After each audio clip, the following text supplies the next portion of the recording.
Chapitre 3. L'âge de l'Église d'Éphèse. Introduction aux âges de l'Église. Pour que vous puissiez pleinement comprendre le message des âges de l'Église, j'aimerais expliquer les différents principes qui m'ont permis d'obtenir le nom des messagers, la longueur des âges et d'autres facteurs connexes. Comme cette étude allait être l'étude la plus sérieuse que j'ai jamais entreprise jusqu'à présent, j'ai cherché Dieu pendant des jours pour qu'il m'accorde l'inspiration du Saint-Esprit. Ce n'est qu'ensuite que j'ai lu les passages de l'Écriture qui traitent des âges de l'Église et que je me suis plongé dans les nombreux livres d'histoire de l'Église écrits par les historiens les plus objectifs que j'ai pu trouver. Dieu n'a pas manqué de répondre à ma prière. En effet, pendant que je lisais la parole et les livres d'histoire, le Saint-Esprit m'a permis de voir apparaître un schéma qui se répète tout au cours des siècles et jusqu'à l'époque présente, au dernier jour. La clé que le Seigneur m'a donnée pour me permettre de trouver qui était le messager de chaque âge est des plus bibliques. On pourrait même dire que c'est la clé de voûte de la Bible. C'est la révélation que Dieu ne change pas et que ses voies sont aussi immuables que lui. Dans Hébreux 13:8, il est dit « Jésus-Christ est le même hier et aujourd'hui et éternellement ». Ecclésiaste 3:14 et 15, « J'ai reconnu que tout ce que Dieu fait durera toujours, qu'il n'y a rien à y ajouter et rien à en retrancher, et que Dieu agit ainsi afin qu'on le craigne. Ce qui est a déjà été, et ce qui sera a déjà été, et Dieu ramène ce qui est passé. Voilà, un Dieu immuable aux voies immuables. Ce qu'il a fait en premier, il devra continuer à le faire jusqu'à ce que ce soit fait pour la dernière fois. Il n'y aura jamais de changement. Appliquez cela aux âges de l'Église. Le genre d'homme que Dieu a choisi pour le premier âge et la façon dont Dieu s'est manifesté dans le ministère de cet homme, ce seront là des exemples qui valent pour tous les autres âges. Ce que Dieu a fait dans le premier âge de l'Église, c'est ce qu'il veut faire dans tous les autres âges. Or, nous savons avec précision, par la parole consignée par le Saint-Esprit, comment l'Église primitive, l'Église de l'origine, a été fondée et comment Dieu se manifestait en elle. La parole ne peut pas changer ou être altérée parce que la parole est Dieu. Jean 1:1. Au commencement était la parole, et la parole était avec Dieu, et la parole était Dieu. En changer une seule parole, comme l'a fait Ève, entraîne le péché et la mort, comme il est dit dans Apocalypse 22, 18 et 19. Si quelqu'un y ajoute quelque chose, Dieu le frappera des fléaux décrits dans ce livre, et si quelqu'un retranche quelque chose des paroles du livre de cette prophétie, Dieu retranchera sa part du livre de vie et de la ville sainte, et des choses qui sont écrites dans ce livre. L'étalon, c'est donc ce qu'était l'Église à la Pentecôte. C'est le modèle. Il n'y a pas d'autre modèle. Quoi qu'en disent les érudits, Dieu n'a pas changé de modèle. Ce que Dieu a fait à la Pentecôte, il doit continuer à le faire jusqu'à la fin des âges de l'Église. Même si des érudits vous disent que l'âge apostolique est terminé, ne croyez surtout pas cela. C'est une affirmation fausse pour deux raisons. Premièrement, il est faux de penser que, puisque les 12 premiers apôtres sont morts, maintenant il n'y a plus d'apôtres. Un apôtre veut dire un envoyé, et il y a aujourd'hui beaucoup d'envoyés, mais on les appelle des missionnaires. Tant qu'il y a des hommes appelés et envoyés avec la parole de vie, on se trouve dans un âge apostolique. Deuxièmement, il parle comme si l'âge de la puissance du Saint-Esprit manifesté avait pris fin une fois la rédaction de la Bible terminée. Ce n'est pas vrai. Il n'y a pas même un seul passage de l'Écriture qui laisse entendre cela, mais il y en a beaucoup par contre qui affirment clairement le contraire. Voici la preuve que ces deux opinions sont fausses. Actes 2, 38 et 39. Pierre leur dit « Repentez-vous et que chacun de vous soit baptisé au nom de Jésus-Christ pour le pardon de vos péchés, et vous recevrez le don du Saint-Esprit. Car la promesse est pour vous, pour vos enfants, et pour tous ceux qui sont au loin, en aussi grand nombre que le Seigneur notre Dieu les appellera. » La promesse de la puissance dont les apôtres ont été revêtus à la Pentecôte est pour vous, les Juifs, pour vos enfants, les Juifs, pour tous ceux qui sont au loin, les gens des nations, et pour un aussi grand nombre que le Seigneur notre Dieu appellera, des Juifs et des gens des nations. Tant qu'il n'aura pas cessé d'appeler, le message et la puissance de la Pentecôte ne s'arrêteront pas. Ce que l'Église avait à la Pentecôte est son droit inaliénable. À l'origine, elle avait la pure parole de Dieu. Elle avait la puissance de l'Esprit manifestée par divers signes, prodiges et dons du Saint-Esprit. Hébreux 2, 1 à 4. C'est pourquoi nous devons d'autant plus nous attacher aux choses que nous avons entendues, de peur que nous ne soyons emportés loin d'elle. Car si la parole annoncée par des anges a eu son effet, et si toute transgression et toute désobéissance à la parole a reçu une juste rétribution, comment échapperons-nous en négligeant un si grand salut qui, annoncé d'abord par le Seigneur, nous a été confirmé par ceux qui l'ont entendu, Dieu appuyant leur témoignage par des signes, des prodiges et divers miracles et par les dons du Saint-Esprit distribués selon sa volonté. Cette église originelle n'était pas organisée par des hommes. Elle était conduite par le Saint-Esprit. Elle n'était pas très nombreuse. Elle était haïe et méprisée. Elle était opprimée. Elle était persécutée à mort. Mais elle était fidèle à Dieu. Elle s'en est tenue au modèle originel de la parole. Mais ne vous égarez pas ici. Quand j'ai dit que Dieu ne change jamais et que ses voies ne changent jamais non plus, je n'ai pas dit que l'Église et son messager ne pouvaient pas changer. L'Église n'est pas Dieu. Par conséquent, elle peut changer. Ce que j'ai dit, c'est que puisque Dieu est immuable et que ses voies sont immuables, nous pouvons retourner au commencement pour y trouver l'acte initial et parfait de Dieu, ce qui nous donnera un étalon pour juger de la suite. Voilà comment procéder. La véritable Église cherchera toujours à ressembler à l'Église originelle de la Pentecôte. La véritable Église d'aujourd'hui cherchera à être semblable à l'Église primitive du début. Et les messagers aux Églises, comme ils ont en eux le même esprit de Dieu, chercheront à être semblables à l'apôtre Paul.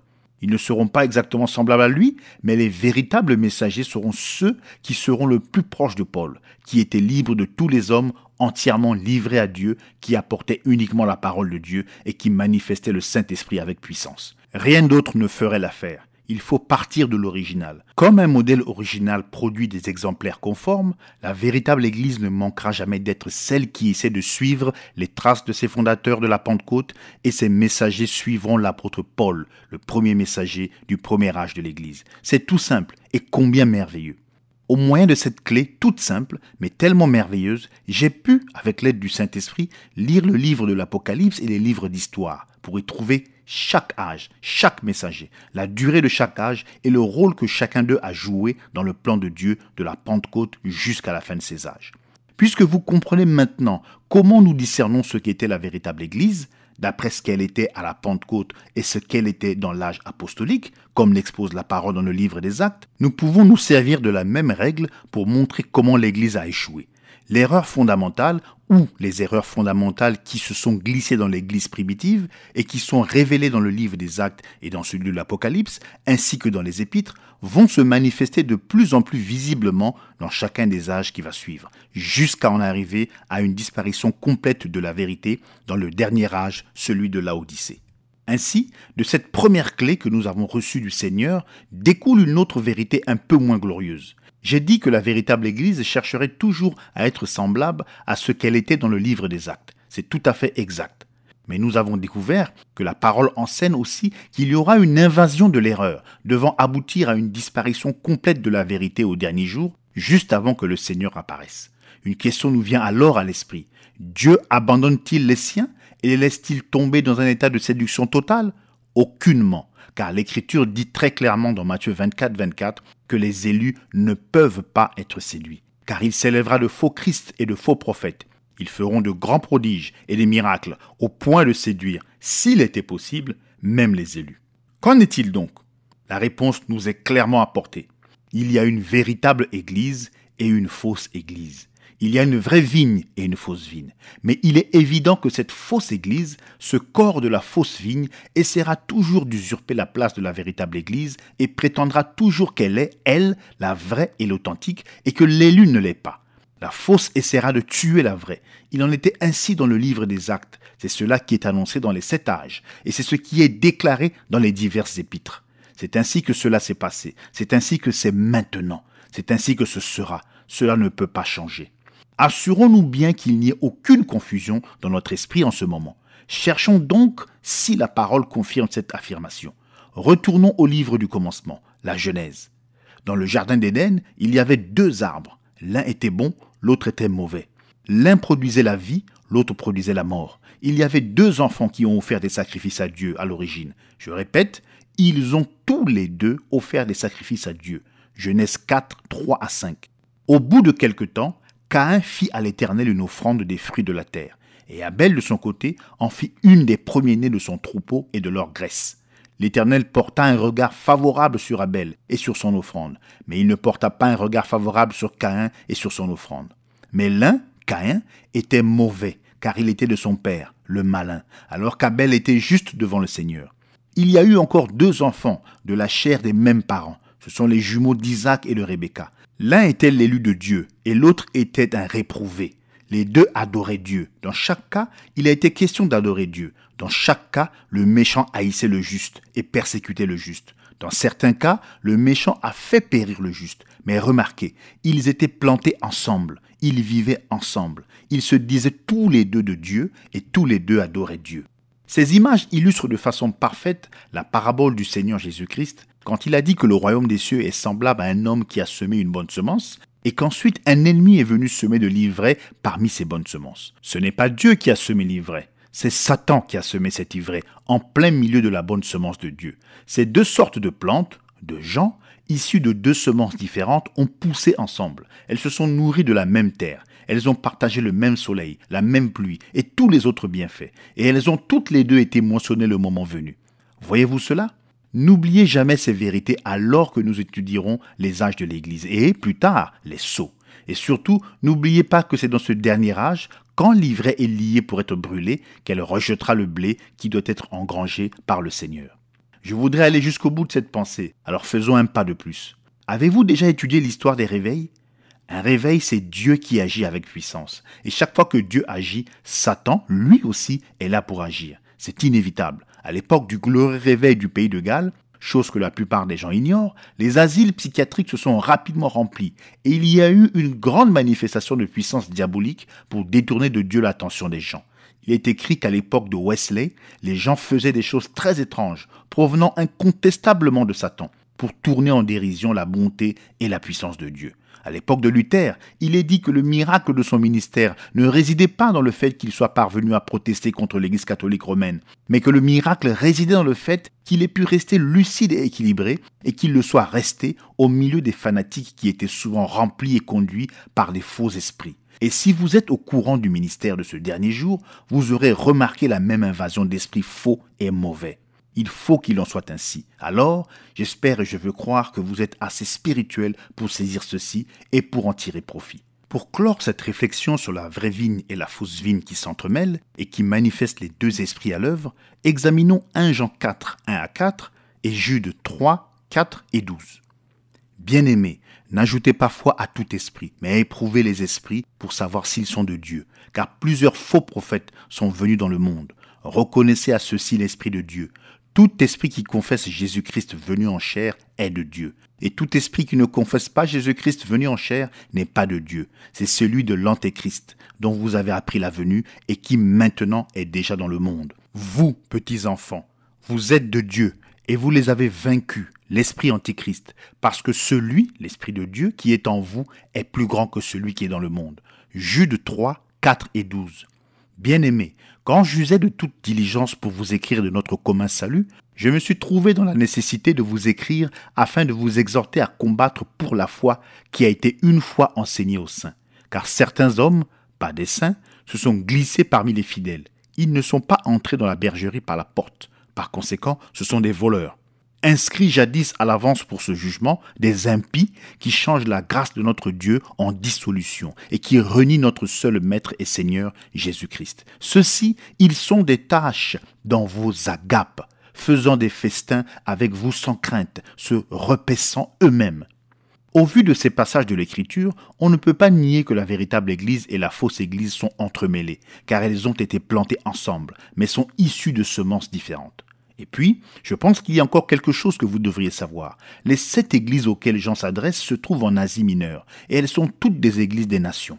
Il ne parle pas à l'église de Jérusalem, qui était surtout composée de juifs, avec peut-être une petite minorité de gens des nations. La raison en est que Dieu s'était détourné des juifs pour se tourner vers les gens des nations. Donc, dans tous les âges de l'Église, Dieu traite avec les gens des nations et il fait sortir pour lui-même une épouse des nations. Par conséquent, les âges de l'Église et la plénitude des nations sont une seule et même chose. Acte 13, 44 à 48. Le sabbat suivant, presque toute la ville se rassembla pour entendre la parole de Dieu. Les Juifs, voyant la foule, furent remplis de jalousie et ils s'opposaient à ce que disait Paul en le contredisant et en l'injuriant. Paul et Barnabas leur dirent avec assurance : « C'est à vous premièrement que la parole de Dieu devait être annoncée. Mais puisque vous la repoussez et que vous vous jugez vous-même indigne de la vie éternelle, voici, nous nous tournons vers les païens. Car ainsi, nous l'a ordonné le Seigneur. Je t'ai établi pour être la lumière des nations, pour porter le salut jusqu'aux extrémités de la terre. » Les païens se réjouissaient en entendant cela. Ils glorifiaient la parole du Seigneur. Et tous ceux qui étaient destinés à la vie éternelle crurent. Romains 11, 1 à 8. Je dis donc, Dieu a-t-il rejeté son peuple? Loin de là, car moi aussi je suis israélite, de la postérité d'Abraham, de la tribu de Benjamin. Dieu n'a point rejeté son peuple, qu'il a connu d'avance. Ne savez-vous pas ce que l'Écriture rapporte d'Élie, comment il adresse à Dieu cette plainte contre Israël? Seigneur, ils ont tué tes prophètes, ils ont renversé tes autels. Moi seul je suis resté, et ils cherchent à m'ôter la vie. Mais quelle réponse Dieu lui donne-t-il? Je me suis réservé 7000 hommes, qui n'ont point fléchi le genou devant Baal. De même aussi dans le temps présent, il y a un reste selon l'élection de la grâce. Or si c'est par grâce, ce n'est plus par les œuvres. Autrement, la grâce n'est plus une grâce. Et si c'est par les œuvres, ce n'est plus une grâce. Autrement, l'œuvre n'est plus une œuvre. Quoi donc? Ce qu'Israël cherche, il ne l'a pas obtenu, mais les élus l'ont obtenu, tandis que les autres ont été endurcis, selon qu'il est écrit « Dieu leur a donné un esprit d'assoupissement, des yeux pour ne point voir et des oreilles pour ne point entendre jusqu'à ce jour. » Romains 11, 25 à 29. Car je ne veux pas, frères, que vous ignoriez ce mystère-ci, afin que vous ne soyez pas sages à vos propres yeux. C'est qu'un endurcissement partiel est arrivé à Israël jusqu'à ce que la plénitude des nations soit entrée. Et ainsi tout Israël sera sauvé, selon qu'il est écrit « Le libérateur viendra de Sion, il détournera de Jacob l'impiété, et c'est là l'alliance de ma part pour eux, lorsque j'ôterai leurs péchés. En ce qui concerne l'évangile, ils sont ennemis à cause de vous, mais en ce qui concerne l'élection, ils sont bien-aimés à cause des pères. Car les dons de grâce et l'appel de Dieu sont sans repentir. » C'est cette église située en Asie mineure possédait à cette époque reculée certaines caractéristiques qui sont devenues le fruit mûr des âges à venir. Ce qui était des petites pousses à l'époque est devenu une récolte mûre par la suite, comme l'a dit Jésus.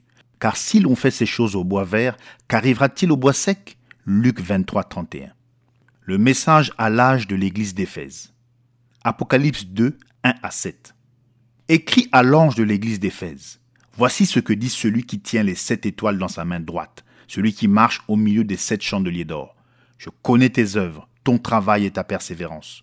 Je sais que tu ne peux supporter les méchants, que tu as éprouvé ceux qui se disent apôtres et qui ne le sont pas, et que tu les as trouvés menteurs, que tu as de la persévérance, que tu as souffert à cause de mon nom, et que tu ne t'es point lassé. Mais ce que j'ai contre toi, c'est que tu as abandonné ton premier amour. Souviens-toi donc d'où tu es tombé, repens-toi et pratique tes premières œuvres. Sinon, je viendrai à toi et j'ôterai ton chandelier de sa place, à moins que tu ne te repentes. Tu as pourtant ceci, c'est que tu hais les œuvres des Nicolaïtes, œuvres que je hais aussi. Que celui qui a des oreilles entende ce que l'Esprit dit aux églises. À celui qui vaincra, je donnerai à manger de l'arbre de vie qui est dans le paradis de Dieu. Le messager. Le messager, l'ange, de l'église d'Éphèse était l'apôtre Paul. Il est indéniable qu'il était le messager du premier âge de l'ère des nations. Bien que Pierre ait reçu l'autorité d'ouvrir la porte aux gens des nations, c'est à Paul qu'il a été donné d'être leur apôtre et leur prophète. Il était le messager prophète pour les gens des nations. Sa fonction de prophète par laquelle il a reçu l'entière révélation de la parole pour les gens des nations a confirmé qu'il était leur messager apostolique. Les autres apôtres de Jérusalem étaient d'accord avec cela. Galates 1, 12 à 19. Car je ne l'ai ni reçu ni appris d'un homme, mais par une révélation de Jésus-Christ. Vous avez su en effet quelle était autrefois ma conduite dans le judaïsme, comment je persécutais à outrance et ravageais l'église de Dieu, et comment j'étais plus avancé dans le judaïsme que beaucoup de ceux de mon âge et de ma nation, étant animé d'un zèle excessif pour les traditions de mes pères. Mais lorsqu'il a plu à celui qui m'avait mis à part dès le sein de ma mère et qui m'a appelé par sa grâce de révéler en moi son Fils, afin que je l'annonçasse parmi les païens, aussitôt je ne consultais ni la chair ni le sang, et je ne montai point à Jérusalem vers ceux qui furent apôtres avant moi, mais je partis pour l'Arabie. Puis je revins encore à Damas. 3 ans plus tard, je montai à Jérusalem pour faire la connaissance de Céphas, et je demeurai 15 jours chez lui. Mais je ne vis aucun autre des apôtres, si ce n'est Jacques, le frère du Seigneur. Galates 2, 2. Ce fut d'après une révélation que j'y montais. Je leur exposais l'évangile que je prêche parmi les païens. Je l'exposais en particulier à ceux qui sont les plus considérés, afin de ne pas courir ou avoir couru en vain. Galates 2, 6 à 9. Ceux qui sont les plus considérés, quels qu'ils aient été jadis, cela ne m'importe pas. Dieu ne fait point exception de personne. Ceux qui sont les plus considérés ne m'imposèrent rien. Au contraire, Voyant que l'évangile m'avait été confié pour les incirconcis comme à Pierre pour les circoncis, car celui qui a fait de Pierre l'apôtre des circoncis a aussi fait de moi l'apôtre des païens. Et ayant reconnu la grâce qui m'avait été accordée, Jacques, Céphas et Jean, qui sont regardés comme des colonnes, me donnèrent à moi et à Barnabas la main d'association, afin que nous alliassions, nous, vers les païens et eux vers les circoncis. Romains 11, 13. Je vous le dis à vous, païens. En tant que je suis apôtre des païens, je glorifie mon ministère. Paul a fondé l'église d'Éphèse vers le milieu du 1er siècle. Ceci nous permet de fixer la date du début de l'âge de l'église d'Éphèse vers l'an 53 après Jésus-Christ.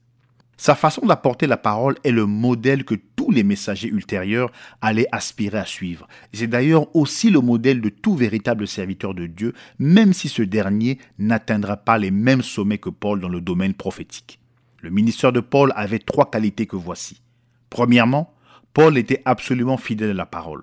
Il n'en a jamais dévié, peu importe le prix. Galates 1, 8 et 9. Mais quand un ange du ciel annoncerait un autre évangile que celui que nous vous avons prêché, qu'il soit anathème. Nous l'avons dit précédemment, et je le répète à cette heure.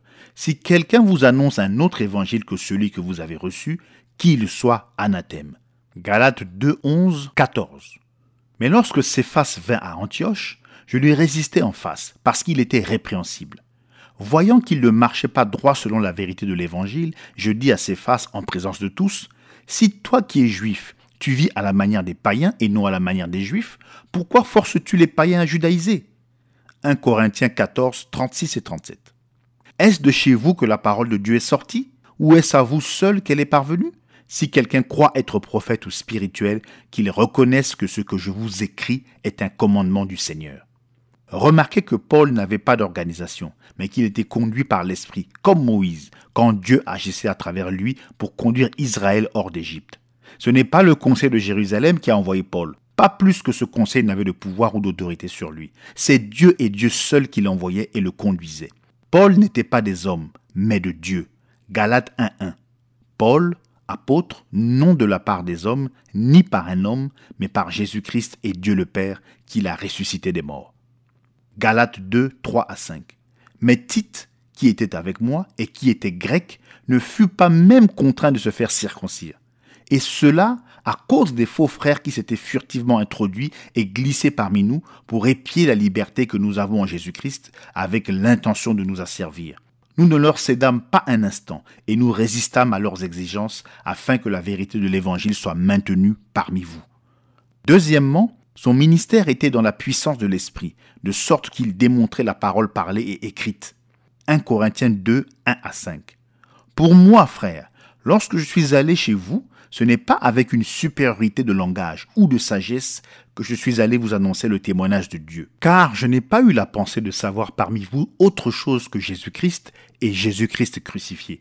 Moi-même, j'étais auprès de vous dans un état de faiblesse, de crainte et de grand tremblement. Et ma parole et ma prédication ne reposaient pas sur les discours persuasifs de la sagesse, mais sur une démonstration d'esprit et de puissance, afin que votre foi fût fondée non sur la sagesse des hommes, mais sur la puissance de Dieu.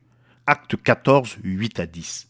À Lystre se tenait assis un homme impotent des pieds, boiteux de naissance et qui n'avait jamais marché. Il écoutait parler Paul, et Paul, fixant les regards sur lui et voyant qu'il avait la foi pour être guéri, dit d'une voix forte, « Lève-toi droit sur tes pieds !» Et il se leva d'un bond et marcha. Acte 20, 9 à 12. Or, un jeune homme nommé Eutychus, qui était assis sur la fenêtre, s'endormit profondément pendant le long discours de Paul.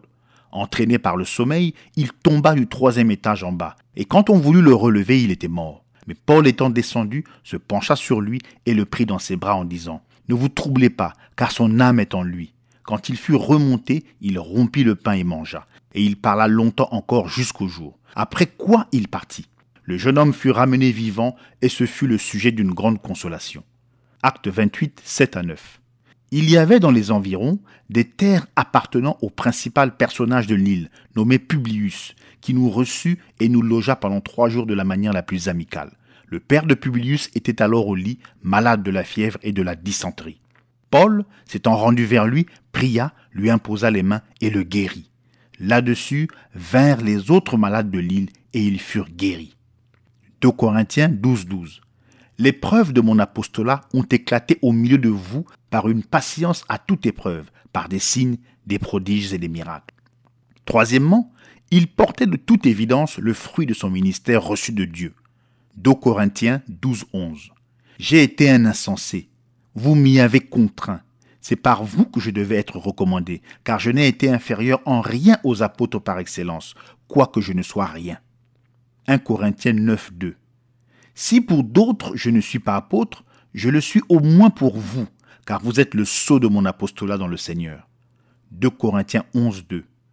Car je suis jaloux de vous d'une jalousie de Dieu, parce que je vous ai fiancé à un seul époux, pour vous présenter à Christ comme une vierge pure.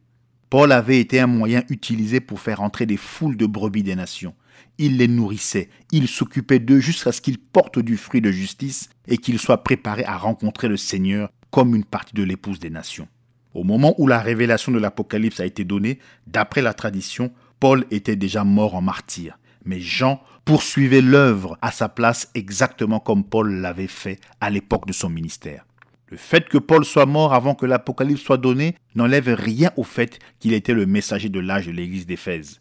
Car le messager de chaque âge, peu importe quand il apparaît ou quand il disparaît, est celui qui, de la part de Dieu, marque cet âge de l'influence de son ministère de parole manifestée. Cet homme, c'était Paul. La ville d'Éphèse. La ville d'Éphèse était l'une des 3 plus grandes villes d'Asie. On avait coutume de l'appeler la 3e ville de la foi chrétienne, la première étant Jérusalem et la seconde Antioche. C'était une ville très riche. Elle était gouvernée par les Romains, mais la langue qu'on y parlait était le grec. Les historiens croient que Jean, Marie, Pierre, André et Philippe ont tous été enterrés dans cette belle ville. Paul, qui avait fondé la vraie foi dans cette ville, n'y est resté pasteur que pendant environ 3 ans. Cependant, quand il n'était pas auprès du troupeau, il pensait continuellement à eux en prière. Timothée fut le premier évêque d'Éphèse. 1 Timothée 1:1-3.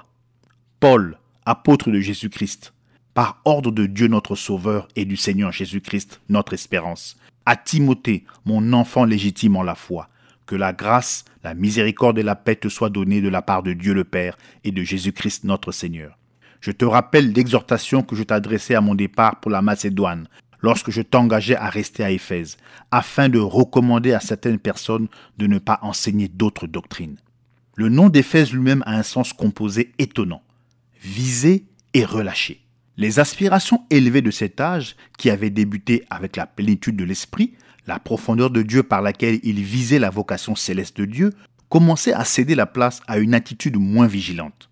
C'est avec moins d'ardeur qu'auparavant qu'on suivait Jésus-Christ, ce qui présageait que, dans les âges suivants, le véhicule physique appelé l'Église allait sombrer dans l'horreur de la profondeur de Satan. Elle s'était relâchée et commençait à dériver. Déjà, cet âge rétrogradait. Il avait abandonné son premier amour. La minuscule semence plantée dans cet âge d'Éphèse allait finir par se développer dans l'esprit de l'erreur, au point que tous les oiseaux impurs de l'air feraient de ses branches leur repère. Cette petite pousse semblerait, aux yeux de la nouvelle Ève, la nouvelle Église, si inoffensive d'après le raisonnement humain que cette nouvelle Ève se laisserait séduire par Satan. L'âge d'Éphèse lui avait offert le meilleur de Dieu et elle avait tenu bon pendant un moment, mais ensuite elle s'est relâchée et dans ce moment d'inattention, Satan a planté la semence de la ruine totale.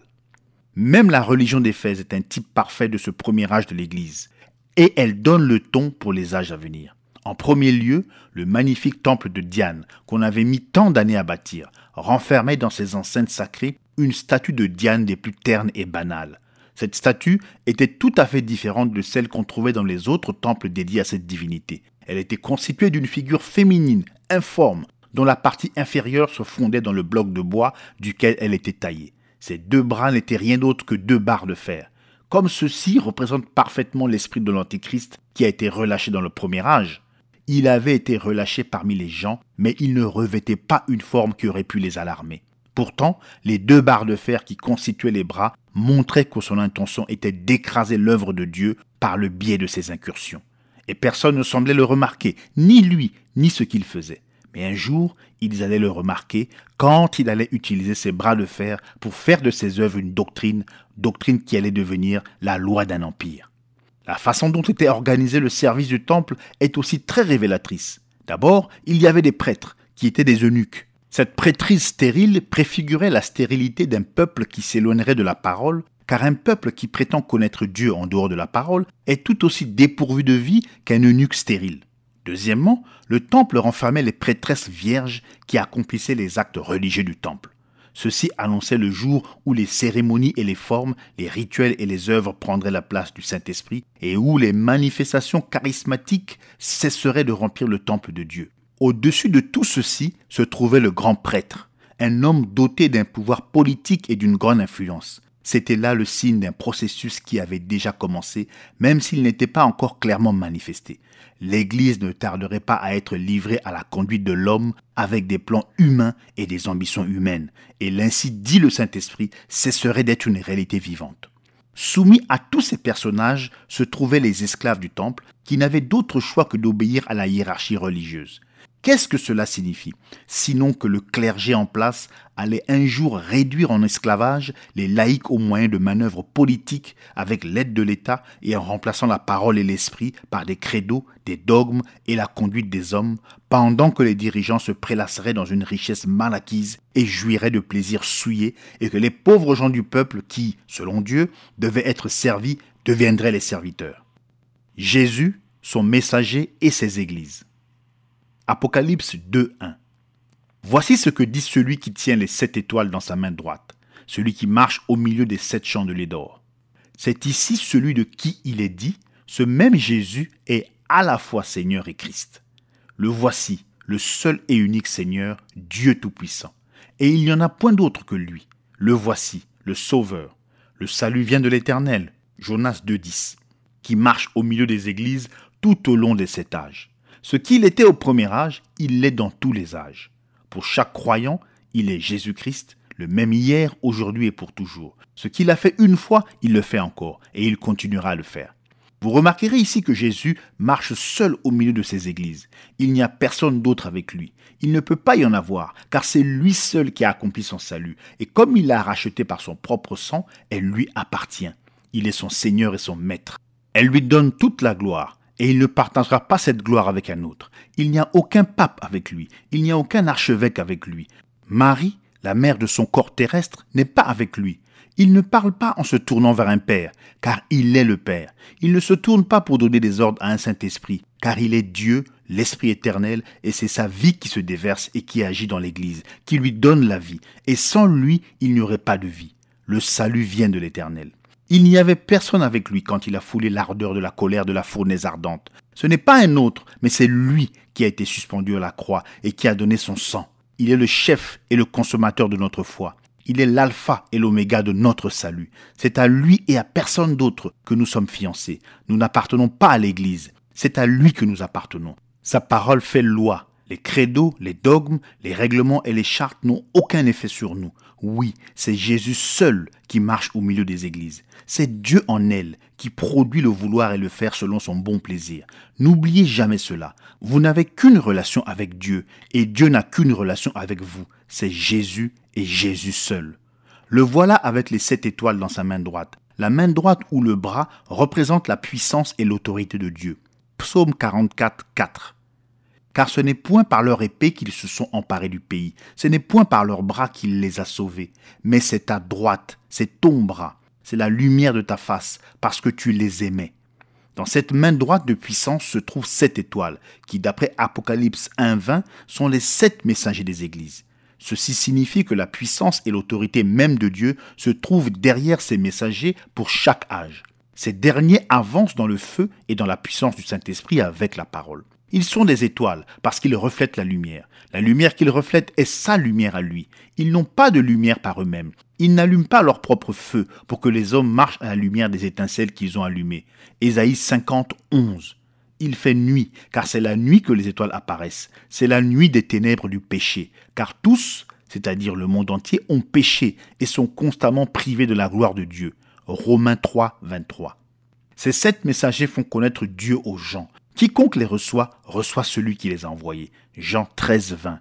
Ils parlent et agissent par son autorité. Il les appuie de toute la puissance de la divinité. Matthieu 28, 18 à 20. Jésus, s'étant approché, leur parla ainsi. Tout pouvoir m'a été donné dans le ciel et sur la terre. Allez, faites de toutes les nations des disciples, les baptisons au nom du Père, du Fils et du Saint-Esprit, et enseignez-leur à observer tout ce que je vous ai prescrit. Et voici, je suis avec vous tous les jours, jusqu'à la fin du monde, la consommation des âges. Les voici donc remplis du Saint-Esprit et de foi, enflammés du feu de Dieu. Ils brandissent la parole de vérité et lui se tient là pour les appuyer. Et pensez-y, pas un seul croyant dans aucun âge n'a eu besoin de soupirer dans son cœur. Oh, si j'avais pu être là-bas, au premier âge, quand les apôtres venaient d'être envoyés. Il n'y a pas besoin de regarder en arrière. Levez les yeux. Contemplez celui qui marche maintenant même au milieu des églises tout au long des âges. Contemplez celui qui est le même hier, aujourd'hui et pour toujours, et qui ne change jamais, ni dans son essence, ni dans ses voies. Là où 2 ou 3 sont rassemblés en son nom, il est au milieu d'eux. Et non seulement au milieu d'eux, comme un spectateur bienveillant ou comme un ange témoin, mais il est là pour exprimer exactement ce qu'il est. La vie, le soutien, le donateur de tous les dons excellents à l'Église. Alléluia. Qui marche au milieu des 7 chandeliers d'or. Comme ces mots sont remplis de sens, quand nous les considérons à la lumière de l'Écriture, qui le décrit comme Christ qui est notre vie. Oui, en effet, Christ est la vie de l'Église. Elle n'a pas d'autre vie. Sans lui, elle n'est rien d'autre qu'une société religieuse, un club, un vain rassemblement de personnes. Un cadavre, même paré de bijoux et de vêtements, reste un cadavre. De même l'Église, quoi que puisse réaliser ses programmes et ses beaux efforts, sans Christ, elle aussi est un cadavre. Mais quand il est avec elle, quand c'est lui qui la motive, elle devient à l'émerveillement de tous, son corps, la plénitude de celui qui remplit tout en tous. Et en cette heure même, il marche au milieu du chandelier d'or de ce dernier âge. Ce qu'il était quand il marchait au premier âge, il l'est encore dans ce dernier âge. Jésus-Christ, le même hier, aujourd'hui et pour toujours. 7 chandeliers d'or. Dans Exode 25, 31, il est dit: tu feras un chandelier d'or pur. Ce chandelier sera fait d'or battu. Son pied, sa tige, ses calices, ses pommes et ses fleurs seront d'une même pièce. La véritable Église de Jésus-Christ, l'épouse, est semblable à de l'or pur. Sa justice à elle, c'est sa justice à lui. Ses attributs à elle sont ses glorieux attributs à lui.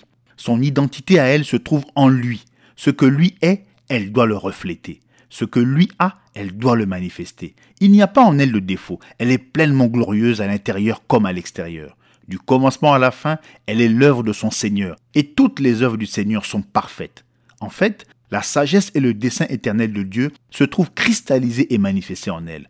Comment saisir la portée de cela ? Comment le comprendre ? Bien que cela nous soit impossible, nous pouvons l'accepter par la foi, car c'est Dieu qui l'a dit. Cependant, le chandelier est non seulement en or, mais en or battu. Il est fait en or battu, conformément au plan que l'Esprit a donné pour elle.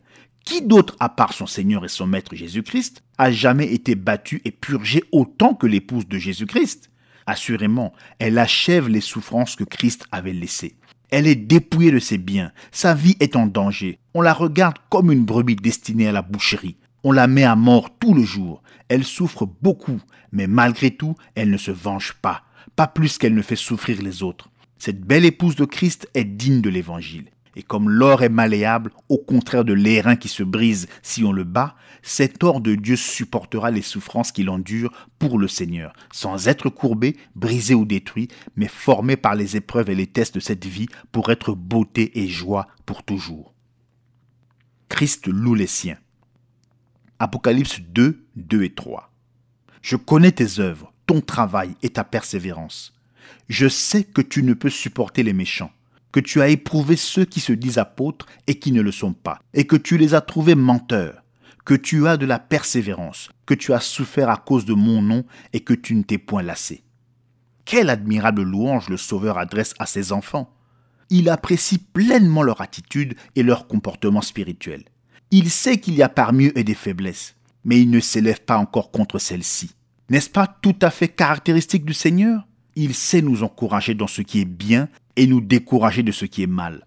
Nous pourrions tous tirer un bon enseignement de ceci pour la conduite de l'Église et de nos familles. Et mieux encore, nous pourrions tous tirer un bon enseignement car c'est exactement ainsi que Dieu traite avec chacun de nous. Saint de Dieu, ne te décourage jamais, car Dieu n'est pas ingrat pour oublier ton travail d'amour. Tout ce que nous faisons, même de donner un verre d'eau fraîche à quelqu'un, amène une récompense et une bénédiction du Seigneur. Je connais tes œuvres, ton travail et ta persévérance. Alors qu'il marche au milieu de son Église, il est conscient des souffrances de son peuple et il s'en soucie. Comme à l'époque de la captivité en Égypte, quand il a entendu leurs cris, celui qui ne change jamais entend toujours les cris des opprimés alors qu'il marche au milieu d'eux. Le mot travail lui-même signifie une fatigue due à l'oppression. Non seulement le peuple de Dieu œuvre pour lui dans un travail d'amour, mais il souffre pour lui avec joie. Il porte le joug avec patience. Ce premier âge a subi de grandes persécutions. Il a dû travailler dur pour prêcher l'évangile et répandre la vérité. Leur vocation pour cette vie était de servir Dieu. Et quand leurs espoirs dans cette vie ont été anéantis, ils ont fait preuve de patience et ils ont tout remis à celui qui avait promis au ciel une récompense durable pour ce qu'ils avaient abandonné sur terre à cause de lui. Je pense que nous devrions nous arrêter ici pour développer l'idée que le peuple de Dieu a toujours été persécuté et le sera toujours. Vous savez que la Genèse est le livre des commencements et que ce dont vous voyez là le commencement se poursuivra jusque dans l'Apocalypse et ne changera jamais. Nous y voyons que Caïn a persécuté Abel et l'a tué parce que ce dernier était agréable à Dieu. Ensuite, nous voyons une image parfaite dans le fils d'Abraham selon la chair, Ismaël, qui se moquait d'Isaac, le fils de la promesse, et qui le combattait. Il y a eu Ésaü qui haïssait Jacob et qui l'aurait tué si Dieu n'était pas intervenu. Dans le Nouveau Testament, nous voyons Judas qui a trahi Jésus, tandis que les ordres religieux du 1er siècle ont tenté de faire périr les premiers croyants. Les enfants de ce monde, contrôlés par le diable, haïssent les enfants de Dieu, qui sont contrôlés par l'Esprit. Peu importe combien un chrétien est juste et droit vis-à-vis des gens, combien il est bienveillant à l'égard de son prochain, ne faisant que du bien, qu'il confesse que Christ est son sauveur et qu'il reconnaisse l'opération des dons du Saint-Esprit dans le parler en langue, la prophétie, la guérison et les miracles, et on le condamnera. L'esprit de ce monde hait l'esprit de Dieu. Et comme il ne peut pas vaincre l'esprit du Seigneur, il essaie de détruire le vase dans lequel l'esprit de vérité demeure. La persécution et les épreuves sont une partie naturelle, normale de la vie chrétienne. Il n'y a qu'une seule chose à en faire, c'est de toutes les remettre à Dieu et de ne pas juger et de le laisser lui s'en occuper et prononcer le jugement final. Tu ne peux supporter les méchants et tu as éprouvé ceux qui se disent apôtres et qui ne le sont pas et tu les as trouvés menteurs. Ces Éphésiens croyaient que le peuple de Dieu doit être saint. D'après ce verset, ils avaient pris des mesures pour éloigner du corps le levain du péché. De toute évidence, l'apostasie avait déjà commencé. Le péché s'était introduit dans l'Église, mais ils ont obéi aux paroles de Paul qui leur avait dit d'ôter le méchant du milieu d'eux. Ils étaient un peuple à part, ils étaient sortis du monde et à présent, ils n'allaient pas laisser le monde s'introduire parmi eux. Ils n'allaient pas tolérer le péché dans l'Église. Chez eux, la sainteté n'était pas un mot vain ou un simple discours, elle était un mode de vie. Tu as éprouvé ceux qui se disent apôtres et qui ne le sont pas, et que tu les as trouvés menteurs. Quelle affirmation directe! Tu as éprouvé ceux qui se disent apôtres. N'est-ce pas présomptueux? Quel droit ces gens ont-ils d'éprouver ceux qui se disent apôtres? Et comment les éprouvent-ils? Oh, j'aime cela. C'est ici dans Galates 1,8. Mais quand nous-mêmes, quand un ange du ciel annoncerait un autre évangile que celui que nous avons déjà prêché, qu'il soit anathème. Ce sont les apôtres qui avaient apporté la parole originelle aux gens. Cette parole originelle ne pouvait pas changer, pas même d'un seul point ou d'un seul tiret. Paul savait que c'est Dieu qui lui avait parlé. C'est pourquoi il disait « Même si je venais essayer d'apporter une deuxième révélation, essayer de faire une seule petite modification à ce que j'avais apporté à l'origine, que je sois anathème. » Vous voyez, Paul savait que la première révélation était juste. Dieu ne peut pas donner une première révélation, puis ensuite une deuxième révélation. S'il le faisait, il changerait d'avis. Il peut donner une révélation, puis ensuite y ajouter, comme il l'a fait dans le jardin d'Éden, quand il a promis la semence à la femme, et qu'ensuite il a précisé que cette semence devait venir à travers Abraham, puis ensuite qu'elle devait venir par cette même lignée à travers David. Mais c'était la même révélation. Elle fournissait seulement plus de renseignements aux gens pour les aider à la recevoir et à la comprendre. Mais la parole de Dieu ne peut pas changer. La semence est venue exactement comme cela avait été révélé. Alléluia! Et voyez ce que faisaient ces faux apôtres. Ils apportaient leur propre parole. Ces Éphésiens connaissaient la parole telle que Paul l'avait enseignée. Ils étaient remplis du Saint-Esprit par l'imposition des mains de Paul. Ils ont regardé ces faux apôtres droit dans les yeux et leur ont dit « Vous ne dites pas ce que Paul a dit, donc vous êtes des faux. » Oh, cela enflamme mon cœur. Revenez à la parole. En réalité, ce n'est pas vous qui éprouvez l'apôtre, le prophète et l'enseignant, c'est la parole qui les éprouve.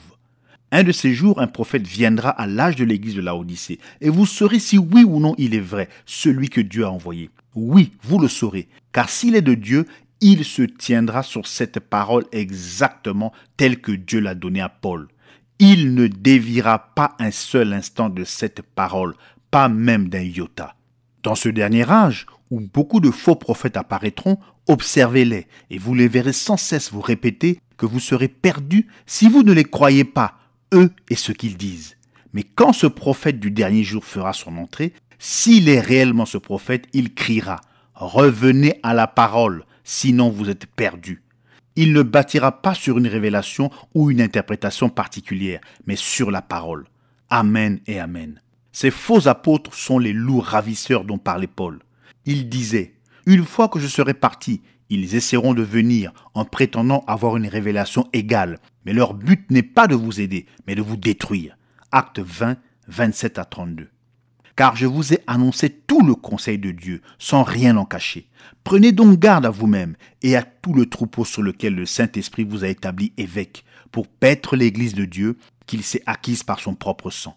Je sais qu'il s'introduira parmi vous, après mon départ, des loups cruels qui n'épargneront pas le troupeau, et qui s'élèvera du milieu de vous des hommes qui enseigneront des choses pernicieuses, leurs propres paroles et leurs idées, pas celles de Dieu, pour entraîner les disciples après eux.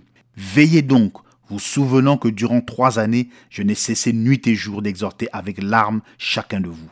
Et maintenant, frères, je vous recommande à Dieu et à la parole de sa grâce, à celui qui peut édifier et donner l'héritage avec tous les sanctifiés. Jean les connaissait lui aussi, car il a dit dans 1 Jean 4, 1 « Plusieurs faux prophètes déjà sont venus dans le monde. » Cet esprit antichrist s'infiltrait déjà dans l'Église, et il le faisait en s'opposant à la parole. C'est donc ici que tout cela a commencé, en plein dans le premier âge de l'Église. Déjà, ils reniaient la parole et ils établissaient leur propre credo et leur propre philosophie à la place de la parole. C'est antichrist, parce que Jésus est la parole. Être anti-parole, c'est être anti-Jésus. Être anti-parole, c'est être antichrist, parce que l'esprit et la parole sont un. Si vous êtes anti-parole, vous serez forcément antichrist. Et si ce phénomène a commencé dans l'Église primitive, il devra grandir jusqu'à la fin où il prendra le contrôle total. Et c'est exactement ce que vous verrez au fur et à mesure que nous étudierons les âges. Cela commence en tout petit dans l'âge d'Éphèse pour grandir d'âge en âge jusqu'à ce que le système anti-parole, antichrist, prenne le contrôle total et que l'infaillibilité de la parole soit rejetée par les faux apôtres de la fausse Église. Or, il serait facile de retirer une fausse impression de ce que nous disons, à cause de la force avec laquelle je dis ceci. Vous pourriez être porté à penser que cet esprit anti-parole antichrist est un rejet complet de la parole, une dénégation de la Bible qui finit par aboutir au rejet de celle-ci. Non, monsieur, ce n'est pas cela. En fait, c'est Apocalypse 22, 18 et 19. Je le déclare à quiconque entend les paroles de la prophétie de ce livre. Si quelqu'un y ajoute quelque chose, Dieu le frappera des fléaux décrits dans ce livre. Et si quelqu'un retranche quelque chose des paroles du livre de cette prophétie, Dieu retranchera sa part du livre de vie et de la ville sainte et des choses qui sont écrites dans ce livre. Il s'agit de changer ne serait-ce qu'une seule parole, en retranchant ou en ajoutant. C'est la ruse que Satan a employée à l'origine dans le jardin d'Éden. Il a seulement ajouté une seule petite parole à ce que Dieu avait dit. Cela a suffi. Cela a porté la mort et la destruction. Et à Éphèse, c'était exactement pareil. Une seule parole ajoutée, une seule parole retranchée, et l'esprit anti-parole, antichrist, a commencé à s'épanouir. Avez-vous saisi maintenant ? Revoilà ces jumeaux. Revoilà ces deux arbres qui poussent côte à côte dans la même terre, qui ont part à la même nourriture, qui boivent la même pluie et qui tirent profit du même soleil. Seulement, ils proviennent de semences différentes. L'un des deux arbres est pour la parole de Dieu, exactement telle que Dieu l'a donnée. Il l'aime et y obéit. L'autre arbre est issu de la semence qui est anti-parole de Dieu et qui la change là où il veut. Il remplace la vraie parole vivante par ses propres credos et dogmes, exactement comme l'a fait Caïn qui a fini par tuer Abel. Mais ne crains point, petit troupeau, tenez-vous-en à la parole. Gardez cette parole entre vous et le diable. Ève n'a pas fait cela et elle a échoué. Et quand l'Église cesse de s'en tenir revenir à la parole, elles sombrent dans les profondeurs des ténèbres de Satan. Que tu as de la persévérance, que tu as souffert à cause de mon nom, et que tu ne t'es point lassé. C'est à peu près ce qui était dit au verset 2. Mais au verset 2, les œuvres, le travail et la patience consistaient à garder la parole sacrée qui leur avait été remise, comme ils tenaient les adversaires à distance, comme ils faisaient honneur à Paul. Mais dans ce verset-ci, leur persécution, leurs épreuves et leur patience, c'est à cause du nom béni de Jésus. Vous savez, ce n'est pas du tout étonnant, car ce sont la parole et le nom qui font venir l'ennemi sur nous comme un fleuve. Cette parole puissante, qui se manifestait par des guérisons, des signes, des prodiges et d'autres manifestations, a amené les pharisiens à réclamer à grands cris la mort des vrais croyants. Et voilà que ce nom, que les Juifs haïssaient et méprisaient, est devenu la risée des gens cultivés qui riaient de penser qu'on puisse être assez fou pour croire en un homme qui serait mort, qui serait ressuscité et qui serait maintenant assis au ciel. Il y avait donc les attaquants religieux, les Juifs, qui maudissaient ce Jésus qui était pour eux un faux Messie. Et il y avait les autres qui riaient à gorge déployée et tournaient en dérision le nom d'un nouveau Dieu qui pour eux n'était pas du tout un Dieu. Or, voici autre chose qui a débuté dans cet âge-là et qui va continuer à travers tous les âges en devenant de plus en plus obscur et profond. C'est que les gens rejetaient ce nom. Ce n'était pas la vraie église d'Éphèse qui le faisait. Non, monsieur, c'étaient les faux apôtres. C'était celui qui était à l'extérieur, qui essayait de s'introduire pour souiller les croyants. Les Éphésiens connaissaient ce nom et ils l'aimaient. Rappelez-vous comment cette église d'Éphèse avait débuté. Un petit groupe de gens qui cherchaient le Messie avait entendu dire qu'un prophète qui disait être le précurseur du Messie était apparu dans le désert de Palestine et qu'il baptisait les gens pour la repentance des péchés. Ces gens ont donc reçu le baptême de Jean. Mais quand Paul est venu à eux, il leur a montré que le prophète était mort, que Jésus était venu, qu'il avait accompli le sacrifice pour le péché en donnant sa vie et que maintenant le Saint-Esprit était venu et entrerait dans tous les vrais croyants en Jésus, le Messie, pour les remplir. Quand ils ont entendu cela, ils se sont fait baptiser au nom du Seigneur Jésus. Et quand Paul leur a eu imposé les mains, ils ont tous été remplis du Saint-Esprit. Ils savaient ce que c'était d'obéir à la parole, d'être baptisés en son nom, Seigneur Jésus-Christ. Et ils savaient qu'ainsi, ils allaient être remplis du Saint-Esprit. On ne pouvait pas les faire changer d'avis. Ils connaissaient la vérité. Actes 19, 1 à 7. Ils connaissaient la puissance de ce nom. Ils ont vu que ce nom était tellement puissant que même des linges qui avaient touché le corps de Paul et qu'on envoyait au nom de Jésus à des personnes souffrantes pouvaient libérer les malades de toutes sortes de maladies et chasser des mauvais esprits. La merveilleuse efficacité de ce nom était tellement manifeste que des Juifs réprouvés d'Éphèse ont essayé de l'utiliser pour exorciser des démons. Actes 19, 11 à 17. Et Dieu faisait des miracles extraordinaires par les mains de Paul, au point qu'on appliquait sur les malades des linges ou des mouchoirs qui avaient touché son corps, et les maladies les quittaient et les esprits malins sortaient. Quelques exorcistes juifs ambulants essayèrent d'invoquer sur ceux qui avaient des esprits malins le nom du Seigneur Jésus en disant « Je vous conjure par Jésus que Paul prêche ». Ceux qui faisaient cela étaient 7 fils de Séva, juifs, l'un des principaux sacrificateurs. L'esprit malin leur répondit « Je connais Jésus et je sais qui est Paul. Mais vous, qui êtes-vous » Et l'homme dans lequel était l'esprit malin s'élança sur eux, s'en rendit maître et les maltraita de telle sorte qu'ils s'enfuirent de cette maison nus et blessés. Cela fut connu de tous les Juifs et de tous les Grecs qui demeuraient à Éphèse, et la crainte s'empara de tous, et le nom du Seigneur Jésus était glorifié. Ils connaissaient la vie droite qui accompagne celui qui porte ce nom. En effet, que quiconque prononce le nom du Seigneur s'éloigne du péché. Soyez saints, vous qui portez les vases de l'Éternel. Tu ne porteras pas le nom du Seigneur ton Dieu en vain. Ces Éphésiens étaient des chrétiens. Ils portaient un nom, et ce nom était Christ, qui était l'Esprit de Dieu en eux, et qui était l'une des 3 parties du nom de leur Seigneur. Que tu as souffert à cause de mon nom, et que tu ne t'es point lassé. Ce n'est pas pour Paul ou pour une organisation que ces croyants souffraient. Ils ne se consacraient pas à des programmes et à des institutions par lesquelles ils amasseraient des biens. Ils travaillaient pour le Seigneur. Ils étaient ses serviteurs et non les instruments d'une organisation. Ils n'allaient pas à l'église le dimanche parler de ce nom pour ensuite l'oublier pendant le reste de la semaine. Ils ne servaient pas ce nom des lèvres seulement. Non, monsieur, c'est leur vie qu'ils donnaient. Tout ce qu'ils faisaient, ils le faisaient en ce nom-là. C'est en ce nom qu'ils agissaient. Et s'ils ne pouvaient pas agir en ce nom, alors ils n'agissaient pas. C'étaient des chrétiens placés dans les lieux célestes, dont le comportement était dans le Seigneur. Mais ce groupe de la fausse vigne qui voulait souiller ce nom s'approchait, comme des loups qui rôdent dans les ténèbres en attendant le moment d'entrer pour déchirer. Mais les saints ont supporté l'épreuve et ils ont gardé la parole et le nom. Le reproche de Dieu. Apocalypse 2,4. Mais ce que j'ai contre toi, c'est que tu as abandonné ton premier amour.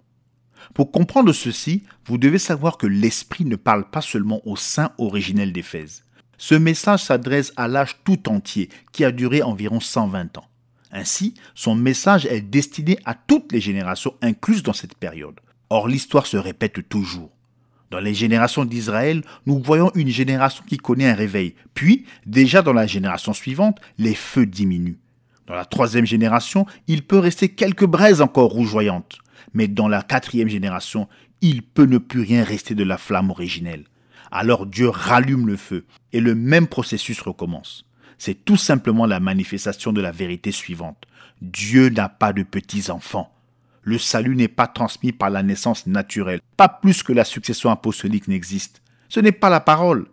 Au début, il y a de vrais croyants nés de nouveau, mais quand la génération suivante arrive, ce ne sont plus de simples chrétiens. Ils ont pris un nom de dénomination et maintenant, ils sont baptistes, méthodistes, etc. D'ailleurs, c'est exactement ce qu'ils sont. Ils ne sont pas des chrétiens. Pour être sauvé, il faut être né par la volonté de Dieu et non par la volonté de l'homme. Mais toutes ces personnes se rassemblent maintenant par la volonté de l'homme. Je ne dis pas qu'il n'y en a pas parmi eux qui sont en ordre avec Dieu. Je ne dis absolument pas cela. Mais c'est que le feu originel s'est éteint. Ils ne sont plus pareils. Le désir fervent d'être agréable à Dieu, la passion de connaître sa parole, la soif profonde d'entrer dans l'esprit, tout cela commence à s'estomper. Et cette église, au lieu d'être enflammée du feu de Dieu, s'est refroidie et est devenue un peu formaliste. C'est là ce qui était arrivé à ces Éphésiens à l'époque. Ils devenaient un peu formalistes. L'abandon à Dieu disparaissait et les gens se souciaient moins de ce que Dieu pensait d'eux alors qu'ils commençaient à se soucier de ce que le monde pensait d'eux. La deuxième génération qui a suivi était exactement comme Israël. Ils ont réclamé un roi pour être comme les autres nations. En faisant cela, ils ont rejeté Dieu. Mais ils l'ont fait quand même. C'est l'histoire de l'Église. Quand elle pense plus à se conformer au monde qu'à se conformer à Dieu, on ne tarde pas à les voir arrêter de faire ce qu'ils faisaient avant et se mettre à faire des choses qu'ils ne faisaient pas au départ. Ils changent de façon de s'habiller, d'attitude et de comportement. Ils se relâchent. C'est ce que signifie Éphèse, relâchement, laisser aller. Ce cycle de réveil et de mort a toujours été.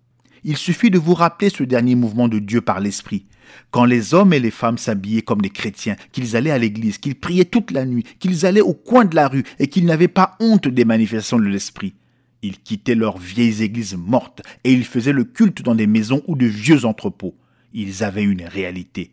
Mais avant longtemps, ils ont eu assez d'argent pour construire des églises neuves, toutes belles. Ils ont mis une chorale au lieu de chanter eux-mêmes pour Dieu. Ils ont donné des uniformes à la chorale. Ils ont organisé un mouvement. L'homme en a pris la direction. Ils ont tout fait de se mettre à lire des livres qu'on ne devrait pas lire. Ils ont levé les barrières et des boucs sont venus prendre la relève.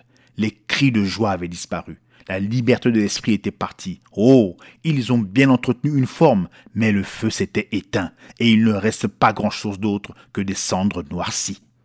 Il y a quelques instants, j'ai dit que Jean comprenait ce que c'était que d'aimer Dieu. Si l'Église commençait à perdre ce premier amour pour Dieu, ce grand apôtre de l'amour allait certainement le remarquer. Dans 1 Jean 5,3, il dit « Car l'amour de Dieu consiste à garder ses commandements, sa parole. » Le moindre petit écart par rapport à cette parole était un pas qui éloignait de Christ. Les gens disent qu'ils aiment Dieu, ils vont à l'église, ils crient même, ils se réjouissent, ils chantent et ils ont beaucoup d'émotions. Mais une fois tout cela terminé, observez pour voir s'ils sont dans la parole, s'ils marchent selon la parole, s'ils la vivent. S'ils font tout le reste et qu'ils ne marchent pas selon cette parole, alors ils peuvent bien dire qu'ils aiment Dieu, mais leur vie dit autre chose. Je me demande si Jean n'a pas vu beaucoup de cela avant de mourir. Des gens qui disaient aimer Dieu, mais qui n'obéissaient pas à sa parole. Ô Église d'Éphèse, quelque chose est en train de vous arriver. Quelqu'un essaie soit d'ajouter à cette parole ou d'en retrancher quelque chose. Seulement, ils le font de façon si subtile que vous ne le voyez pas. Ils n'ont pas fait cela en grand pour que vous puissiez le voir se produire ouvertement. C'est caché. Ils introduisent cela par le biais du raisonnement et de la compréhension humaine. Et cela s'empare de vous si vous ne le refusez pas. Retournez à la Pentecôte avant qu'il ne soit trop tard. Mais comme d'habitude, les gens ne prêtent pas attention à l'avertissement de Dieu. Ce feu du réveil nourri de la parole sacrée est si merveilleux et la manifestation de l'Esprit est si bénie qu'une petite crainte se glisse dans le cœur et chuchote. Comment ferons-nous pour protéger cette vérité que nous avons ? Que pouvons-nous faire pour voir à ce que ce réveil continue ? C'est là que l'esprit antichrist entre et chuchote. Écoutez, vous avez la vérité maintenant. Voyez donc à ce qu'elle ne se perde pas. Faites une organisation et établissez comme credo ce que vous croyez. Mettez tout cela dans un manuel d'église. Et ils le font. Ils font une organisation.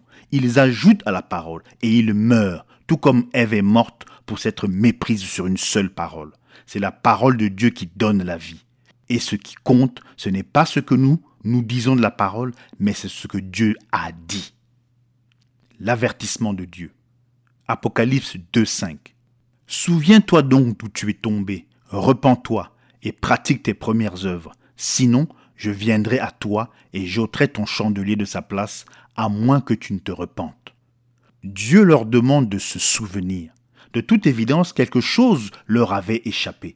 Ils avaient oublié quelque chose. Il leur disait de retourner en pensée à leur point d'origine. L'origine du premier âge, c'était la Pentecôte. Ils étaient tombés de là. Ils en avaient oublié la gloire et les merveilles. Il était temps d'y retourner en pensée, puis en réalité. De retourner à l'époque où ils pouvaient dire « Pour moi, vivre, c'est Christ ». De retourner à la pureté de l'époque où Ananias et Saphira n'étaient pas restés impunis, de retourner à la porte appelée la belle. Oh, quel opprobre que de s'éloigner de Dieu et d'approuver des actions qui souillent son nom. Que ceux qui prononcent son nom s'éloignent du péché et qu'ils gardent leur vase pur pour Dieu. Regardez ce que vous avez été dans votre cœur, dans vos pensées et dans votre vie, puis retournez à cela. Et par quel chemin retourner ? Par le chemin de la repentance. Si ce n'est pas la repentance qu'un pécheur doit venir à Dieu, alors combien plus le chrétien tiède ou rétrograde devra-t-il se repentir ? Repentez-vous. Portez des fruits dignes de la repentance. Prouvez-le par votre vie. Si tu ne te repens pas, dit Dieu, j'ôterai ta lampe. Certainement, une église qui est dans un tel état ne peut pas donner de lumière au monde. Sa lumière est devenue ténèbre. À ce moment-là, Dieu lui ôtera son messager fidèle et ses bergers fidèles et il les abandonnera à eux-mêmes. Ils continueront alors à parler du christianisme, mais ils n'en auront rien. Dépêchez-vous de vous repentir, n'hésitez pas. De toute évidence, Éphèse a hésité, car elle n'a pas subsisté très longtemps. La gloire de Dieu a diminué très rapidement. Avant longtemps, la ville était en ruine. Son temple glorieux est devenu une masse informe. Le pays est devenu un marécage peuplé d'oiseaux aquatiques. La population avait disparu, à l'exception de quelques-uns croyants dans un village désolé. Il ne restait même plus un seul chrétien. La lampe était arrachée de sa place. Mais ceci ne veut pas dire qu'elle n'aurait pas pu se repentir. Cela ne veut pas dire que nous ne pouvons pas nous repentir. Nous le pouvons, mais il faut le faire rapidement. Cela doit être un véritable cri du cœur qui s'élève vers Dieu dans la douleur. Alors Dieu rétablira. La gloire reviendra. La semence du nicolaïsme. Apocalypse 2,6. Tu as pourtant ceci, c'est que tu hais les œuvres des Nicolaïtes, œuvres que je hais aussi. Deux opinions ont cours au sujet de ce qu'étaient les Nicolaïtes. Certains disent qu'il s'agit d'un groupe d'apostats fondé par Nicolas d'Antioche, un prosélyte qui est devenu l'un des 7 diacres de Jérusalem. Ils faisaient des fêtes païennes et avaient un comportement absolument débauché. Ils enseignaient que pour pouvoir maîtriser la sensualité, il fallait d'abord en avoir expérimenté tous les aspects. Naturellement, ils se sont laissés aller à un tel abandon que leur dégradation était totale. C'est pourquoi on leur avait appliqué les 2 noms qui symbolisent ce genre d'extravagance dans l'Ancien Testament, Balaam et Jézabel. Balaam avait corrompu le peuple et l'avait ainsi subjugué, et on disait que Nicolas avait fait de même. On prétend que ce groupe a été forcé de quitter Éphèse et qu'il s'est établi à Pergame. Mais le problème avec cette croyance, c'est qu'elle n'est pas vraie. L'histoire ne le confirme aucunement. Il s'agit au mieux d'une tradition. En adoptant un tel point de vue, on ferait de l'âge de l'église d'Éphèse un simple élément historique qui n'aurait aucune application aujourd'hui. Ce n'est pas vrai, car tout ce qui commence dans l'église primitive doit continuer dans chaque âge, jusqu'à être finalement béni et élevé par Dieu, ou bien détruit comme une chose impure dans les temps de feu. Pour voir que cette tradition est vraiment en contradiction avec l'Écriture, il suffit de remarquer que dans Apocalypse 2.2, l'église d'Éphèse ne pouvait pas supporter les méchants. Il devait donc les exclure, sans quoi il serait insensé de dire qu'il ne pouvait pas les supporter. S'il ne les avait pas exclus, alors il les aurait supportés. Mais au verset 6, il est dit qu'ils haïssaient leurs œuvres. Donc ce groupe nicolaïte a continué à faire partie du premier âge en faisant ses œuvres. On haïssait les œuvres, mais on n'avait pas mis les gens hors d'état de nuire. Ainsi, nous voyons en Éphèse des semences qui allaient se perpétuer, qui allait devenir une doctrine qui persisterait jusqu'à l'étang de feu dans lequel elle finira. Que sont ces Nicolaïtes? Ce mot vient de deux mots grecs, Nikao qui veut dire conquérir et Laos qui veut dire les laïcs. En clair, il y avait quelqu'un dans l'église primitive qui faisait quelque chose pour conquérir les laïcs. Si quelqu'un conquérait les laïcs, ce ne pouvait être que le fait d'une autorité. Que se passait-il dans cette église et que Dieu haïssait? Ce qui se passait à l'époque et qui se passe encore aujourd'hui, c'est exactement ce que le mot Nicolaïte veut dire. C'est que les gens étaient dominés d'une manière absolument contraire à la parole de Dieu. Maintenant, pour saisir le véritable sens de ce que nous abordons, je dois vous recommander de ne jamais oublier que la religion, les choses spirituelles si vous voulez, se compose de deux parties qui s'entremêlent, mais qui sont tout aussi opposées que le noir et le blanc. La religion et le monde spirituel sont faits de ces deux arbres qui ont leurs racines en Éden. L'arbre de vie et l'arbre de la connaissance du bien et du mal étaient tous les deux au milieu du jardin, et sans doute leurs branches étaient-elles entremêlées. Ainsi, nous retrouvons le même paradoxe dans l'église d'Éphèse. L'église est composée de bien et de mal. Les deux vignes composent l'église. Elles sont comme le blé et l'ivraie. Elles poussent côte à côte. Mais l'une est la vraie, l'autre est la fausse. Or Dieu parlera à chacune d'elles, et il parlera de chacune d'elles. Il les appellera l'Église, et seuls les élus sauront réellement quel est le vrai esprit. Seuls les élus ne seront pas séduits. Matthieu 24, 24. Car il s'élèvera de faux Christ et de faux prophètes. Ils feront de grands prodiges et des miracles, au point de séduire, s'il était possible, même les élus. Ainsi, déjà dans l'Église primitive, très peu de temps après la Pentecôte, la fausse vigne a pu s'entremêler avec la vraie vigne. Et c'est là que nous voyons ces œuvres des Nicolaïtes. Et cet esprit continuera à combattre la vraie vigne jusqu'à qu'il soit détruit par Dieu. Saisissez-vous maintenant? Très bien. Maintenant, quel était le climat spirituel de cette Église? Elle avait abandonné son premier amour. Il nous a été révélé que d'abandonner son premier amour de la parole de Dieu, c'était de tomber de là où elle était à l'origine, c'est-à-dire à la Pentecôte. En langage clair, ceci veut dire que cette Église était en danger d'échapper à la conduite du Saint-Esprit, au contrôle de l'Esprit. C'est exactement ce qui s'est passé après que Moïse a fait sortir Israël d'Égypte. La manière de Dieu, c'était de les conduire par la nuée de feu, la parole prophétique, les miracles et les signes et les prodiges de Dieu. Ceci devait être accompli par des hommes choisis par Dieu, établis par Dieu, équipés par Dieu et envoyés par Dieu, alors que tout le camp était dominé par le Saint-Esprit en action. Ils se sont révoltés, ils ont voulu avoir un ensemble de règles de credo à suivre. Puis, ils ont voulu un roi. Puis, ils ont voulu être exactement comme le monde. Et ils ont abouti à un état d'apostasie et d'oubli total. C'est exactement ainsi que le premier âge de l'Église a commencé et cela va continuer à empirer jusqu'à ce que le Saint-Esprit soit complètement rejeté et que Dieu doive détruire les gens. Voyez comment la chose a commencé dans l'Église primitive? On appelait cela les œuvres. Ensuite, c'est devenu une doctrine. C'est devenu la norme. Cela a pris le chemin de l'intransigeance. Cela a fini par prendre le contrôle et Dieu était mis de côté. Oh, cela a commencé si petit, de façon si tranquille, si inoffensive. Cela avait l'air si bon. Cela semblait tellement plein de bon sens. Alors cela s'est installé. Et comme un python, cela a étouffé l'Église et a tué tout ce qu'elle avait de spirituel. Oh, cette fausse vigne est subtile. Elle est comme un ange de lumière jusqu'à ce qu'elle se soit emparée de vous. Je tiens pourtant à dire que je crois qu'il faut être conduit. Seulement, je ne crois pas qu'il faut être conduit par les hommes.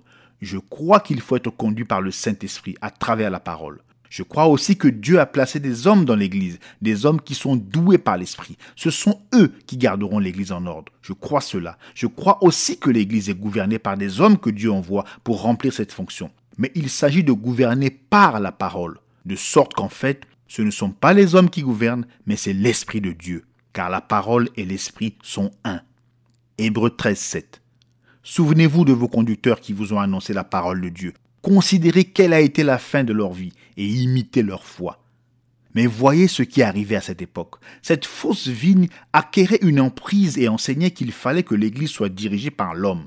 Elle enseignait que l'Église devait être gouvernée. Elle enseignait qu'il fallait soumettre les gens à une autorité. Mais au lieu de le faire à la manière de Dieu, ils ont tout simplement pris autorité, ils ont pris tout le pouvoir spirituel entre leurs mains et ils ont abouti à avoir des saints prêtres qui se tiennent entre Dieu et les gens. Ils sont retournés tout droit à l'ancien système aaronique. Ils sont devenus antichrists car ils ont rejeté sa médiation pour imposer la leur. Dieu haïssait cela. Les Éphésiens haïssaient cela et tout vrai croyant le haïra aussi. Il faudrait être complètement aveugle pour ne pas voir la même chose à l'œuvre à travers tous les âges et maintenant même alors que c'est pire que jamais. C'était l'organisation. Voilà ce que c'était. C'est ce qui a divisé les gens. Le peuple de Dieu doit être un. Par un seul esprit, ils sont tous baptisés pour former un seul corps et le Saint-Esprit doit agir sur chacun et chacun doit participer au culte de Dieu. Mais des hommes ont voulu avoir la prééminence. Alors ils ont pris le contrôle et des évêques sont devenus archevêques. Et avec leurs titres imposants, ils ont laissé la parole de Dieu de côté et ont enseigné leur propre doctrine. Ils ont amené les gens à leur obéir, si bien qu'au bout d'un moment, leur façon d'adorer ne ressemblait plus du tout à celle des premiers temps après la Pentecôte. Ces œuvres étaient le début de la succession apostolique. De la succession apostolique, il n'y avait qu'un pas aisé à faire pour en arriver à faire de l'appartenance à une église le moyen du salut par grâce. La parole était réduite à un credo. Par son esprit, l'antichrist prédominait dans l'église.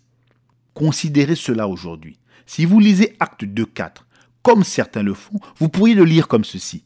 Le jour de la Pentecôte, il vint un prêtre avec une hostie. Il dit, tirez la langue, et il posa l'hostie dessus.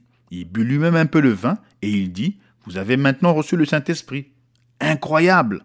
Et pourtant, c'est exactement là que le nicolaïsme en est arrivé. Ils disent, peu importe ce que dit la parole de Dieu, vous ne pouvez pas la comprendre. Il faut que nous vous l'interprétions. De plus, la Bible n'est pas terminée. Elle doit changer au fil du temps et nous allons vous dire quels sont les changements. Comme c'est contraire à ce que la parole de Dieu déclare avec insistance. Que Dieu soit reconnu pour vrai et tout homme pour menteur. Partout où il y a conflit avec la vérité, le ciel et la terre passeront, mais pas une seule parole de Dieu ne faillira. Le peuple est donc conduit par des gens qui prétendent être ce qu'ils ne sont pas. Ils disent être des vicaires de Christ, mais en fait, ils sont antichrists. Voici encore une triste histoire. C'est l'histoire du baptême d'eau. À l'époque de Jésus et après la Pentecôte, on immergeait dans l'eau. Personne ne peut nier cela. Des hommes instruits disent qu'on se bornait à verser de l'eau sur eux parce qu'on trouvait facilement des petites mares un peu partout. Et quand ils versent de l'eau sur eux, ils le font au nom du Père et du Fils et du Saint-Esprit, comme si ces titres étaient de vrais noms et comme s'il y avait 3 dieux au lieu d'un seul. Mais restez dans cette organisation et essayez de prêcher la vérité de l'immersion au nom du Seigneur Jésus-Christ et on vous mettra à la porte. On ne peut pas être conduit par Dieu et rester là-dedans. C'est impossible. Or, Paul était un prophète, enseigné par le Saint-Esprit. Si Paul baptisait au nom du Seigneur Jésus-Christ et qu'il a dit que quiconque agissait à l'encontre de ce qu'il avait prêché était anathème, alors il est temps de nous réveiller et de voir que l'Église n'est plus contrôlée par le Saint-Esprit, mais elle est contrôlée par les Nicolaïtes. Actes 20, 27 à 30. Car je vous ai annoncé tout le conseil de Dieu, sans en rien cacher. Prenez donc garde à vous-même et à tout le troupeau sur lequel le Saint-Esprit vous a établi évêque pour paître l'Église de Dieu, qu'il s'est acquise par son propre sang. Je sais qu'il s'introduira parmi vous après mon départ des loups cruels qui n'épargneront pas le troupeau et qu'il s'élèvera du milieu de vous des hommes qui enseigneront des choses pernicieuses pour entraîner les disciples après eux. Paul l'a vu venir. Mais il les a mis en garde contre cette prêtrise subtile qui allait s'introduire et prendre le contrôle avec ses fausses doctrines. Il savait qu'ils établiraient une forme de culte qui exclurait les gens de toute participation à un ministère du Saint-Esprit. Et même aujourd'hui, parmi ceux qui se prétendent libres et remplis de l'Esprit, les laïcs n'ont pas beaucoup de liberté. Au mieux, on peut voir quelques prédicateurs qui prêchent avec inspiration, pendant que le troupeau reste assis là à essayer d'absorber cela. On est là bien loin de Paul, qui disait que quand tous se rassemblaient, Tous avaient la conduite de l'esprit et tous participaient au culte spirituel. Et le corps de l'Église n'a jamais appris cette leçon, ni des Écritures, ni de l'histoire. Chaque fois que Dieu donne une visitation du Saint-Esprit et que les gens sont délivrés, au bout de quelque temps, ils se lient de nouveau à la chose même d'où ils sont sortis.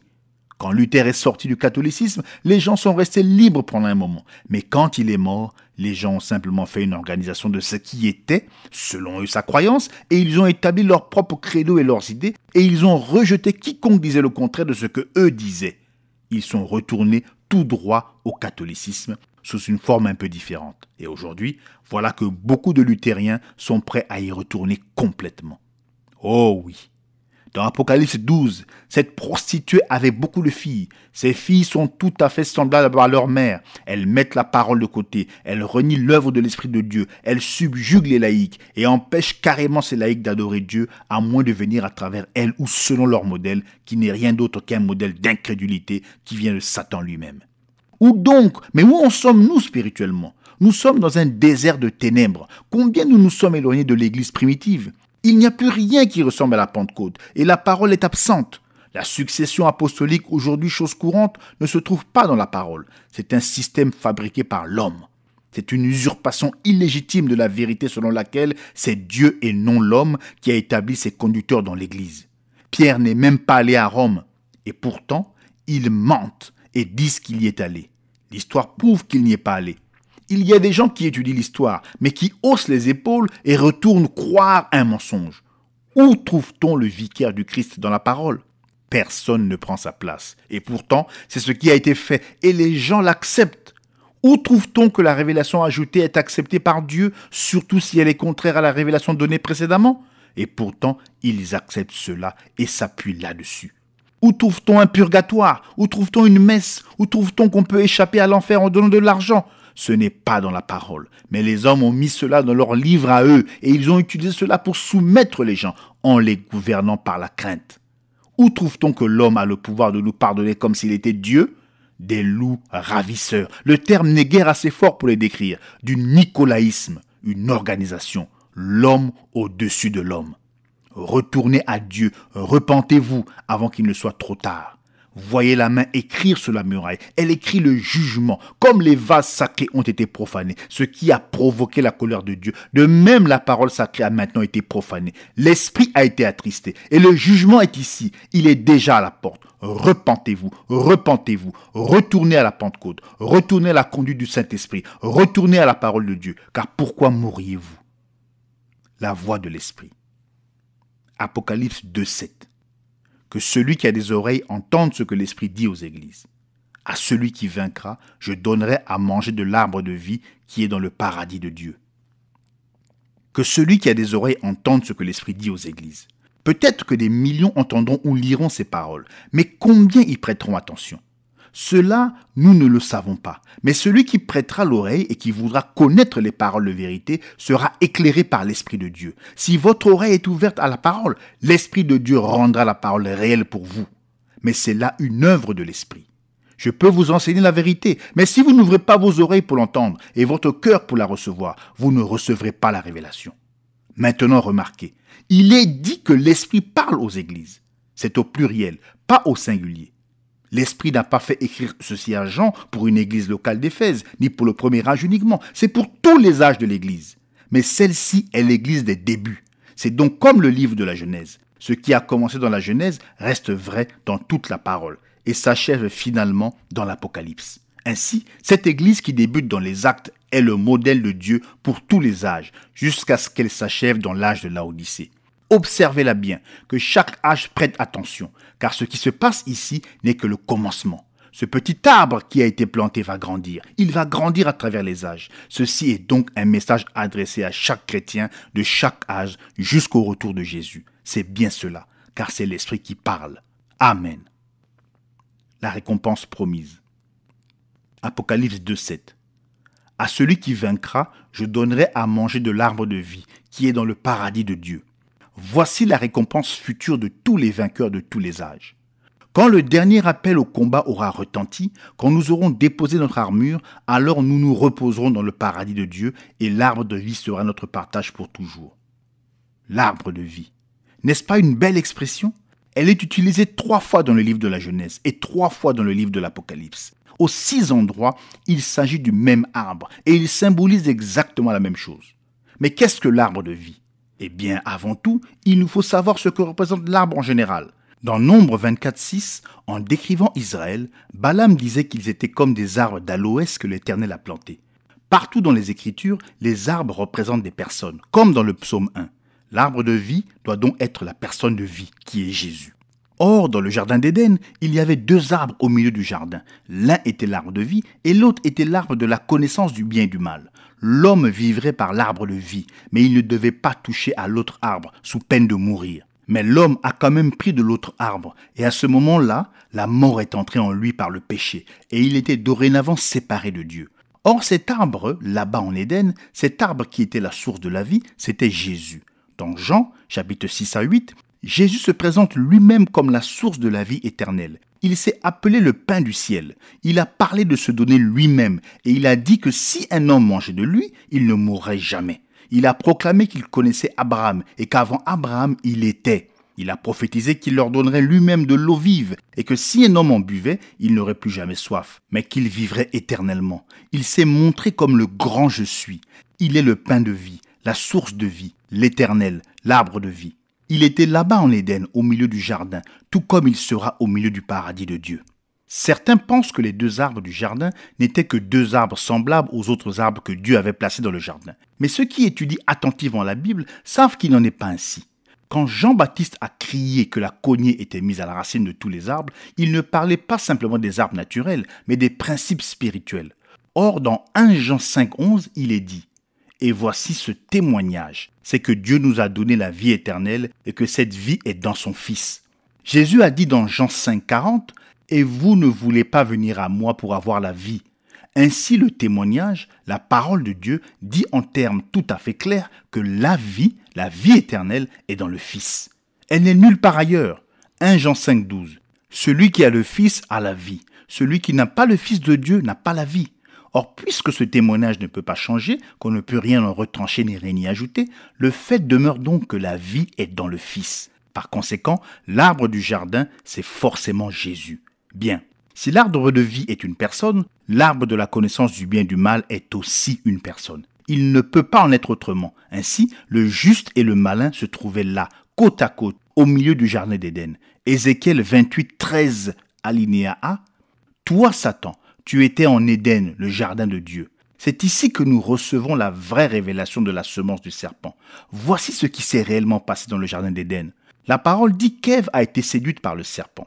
Elle a été séduite au plein sens du terme par le serpent. Dans Genèse 3:1, il est dit « Le serpent était le plus rusé de tous les animaux des champs que l'Éternel Dieu avait fait. Cet animal était si proche de l'être humain, tout en étant un pur animal, qu'il pouvait raisonner et parler. C'était un animal vertical, et il était entre le chimpanzé et l'homme, mais plus proche de l'homme. Il était si proche de l'être humain que sa semence pouvait se croiser et s'est croisée avec celle de la femme, ce qui l'a fait concevoir. Quand ceci s'est produit, Dieu a maudit le serpent. Il a changé chaque os du corps du serpent pour l'obliger à ramper comme un reptile. La science peut essayer tant qu'elle voudra, elle ne trouvera pas le chaînon manquant. Dieu a vu à cela. Comme l'homme est intelligent, il voit qu'il y a un lien entre l'homme et l'animal et il essaie de l'expliquer par l'évolution. Il n'y a pas d'évolution, mais il est vrai que l'homme et l'animal se sont croisés. C'est là un des mystères de Dieu qui était resté caché, mais le voici révélé. C'est arrivé là-bas, au milieu de l'Éden, quand Ève s'est détournée de la vie pour accepter la mort. Remarquez ce que Dieu leur a dit dans le jardin. Genèse 3,15. « Et je mettrai inimitié entre toi et la femme, entre ta postérité et sa postérité. Celle-ci t'écrasera la tête et tu lui blesseras le talon. » Si nous acceptons la parole qui dit que la femme avait une semence, alors le serpent devait lui aussi avoir eu une semence. Si la semence de la femme était un enfant mâle conçu sans l'homme, alors la semence du serpent doit correspondre au même modèle, c'est-à-dire qu'un autre enfant mâle doit naître sans l'intervention d'un homme. Aucun étudiant de la Bible n'ignore que la semence de la femme était le Christ, qui est venu au moyen de Dieu sans relation charnelle humaine. Il est également bien connu que l'annonce disant que la tête du serpent allait être écrasé était en réalité une prophétie qui concernait ce que Christ allait accomplir contre Satan à la croix. C'est à la croix que Christ allait écraser la tête de Satan, alors que Satan meurtrirait le talon du Seigneur.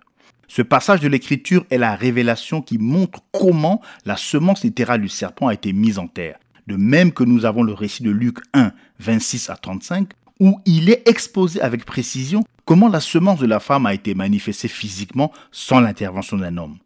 Au 6e mois, l'ange Gabriel fut envoyé par Dieu dans une ville de Galilée appelée Nazareth, auprès d'une vierge fiancée à un homme de la maison de David nommé Joseph. Le nom de la vierge était Marie. L'ange entra chez elle et dit : « Je te salue, toi à qui une grâce a été faite.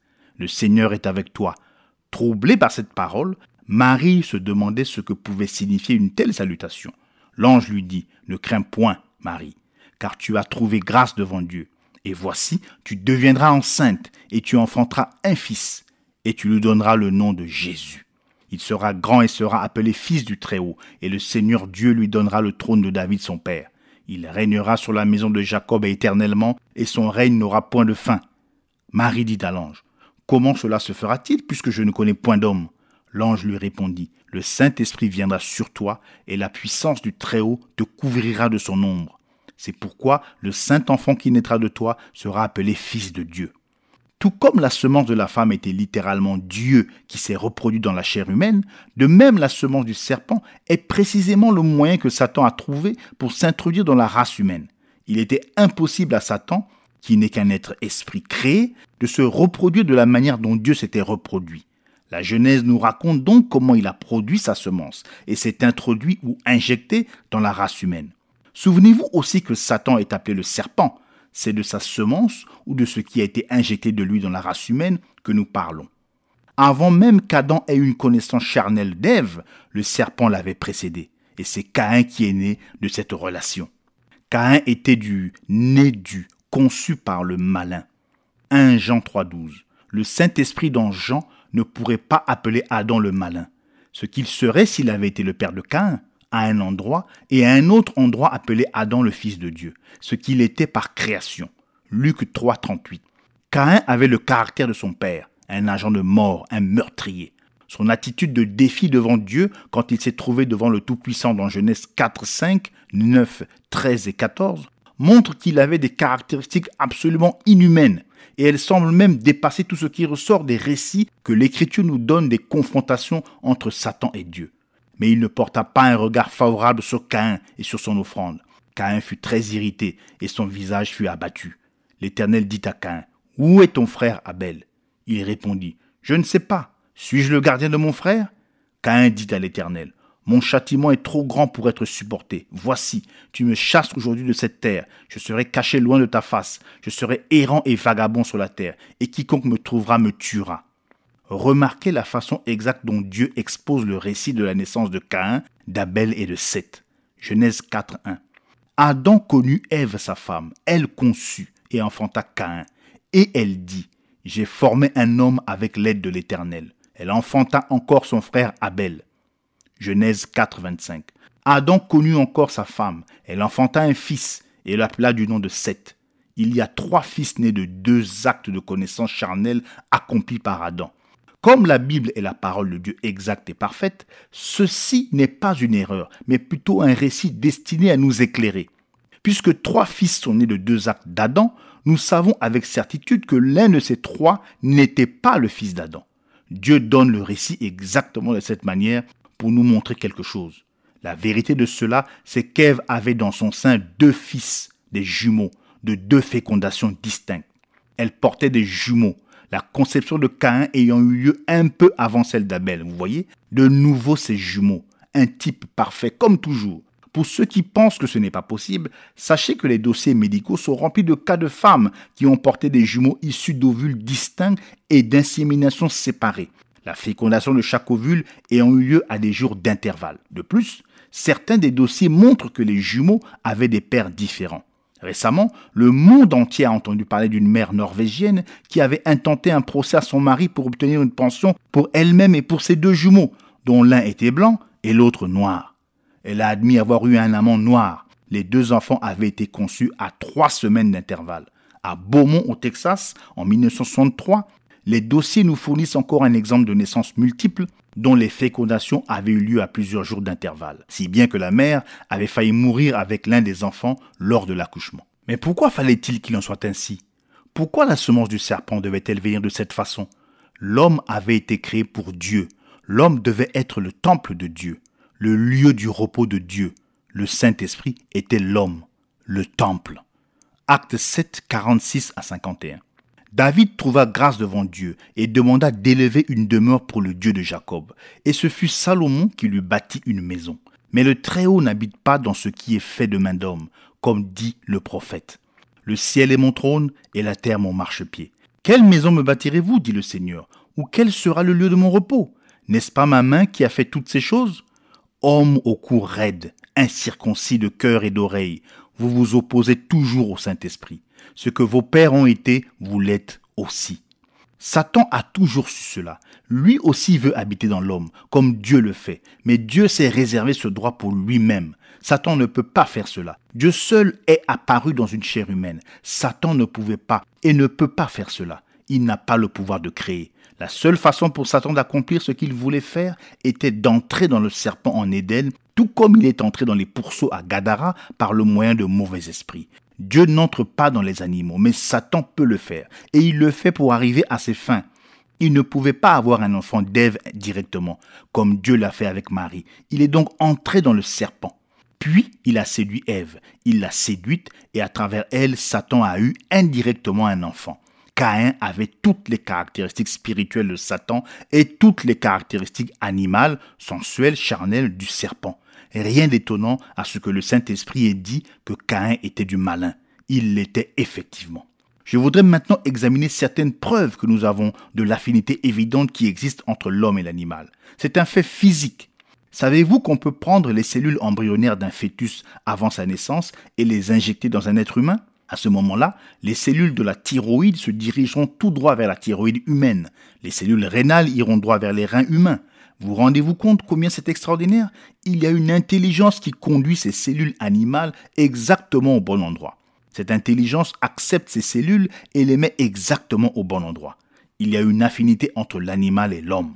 Ils ne peuvent pas se croiser et se reproduire. On a essayé de le faire, mais dans le jardin d'Éden, le croisement a bien eu lieu. Et l'affinité chimique qui subsiste encore aujourd'hui en est la preuve. C'est qu'en Éden, le serpent était un être vertical. Il était proche de l'homme. Il était presque un homme.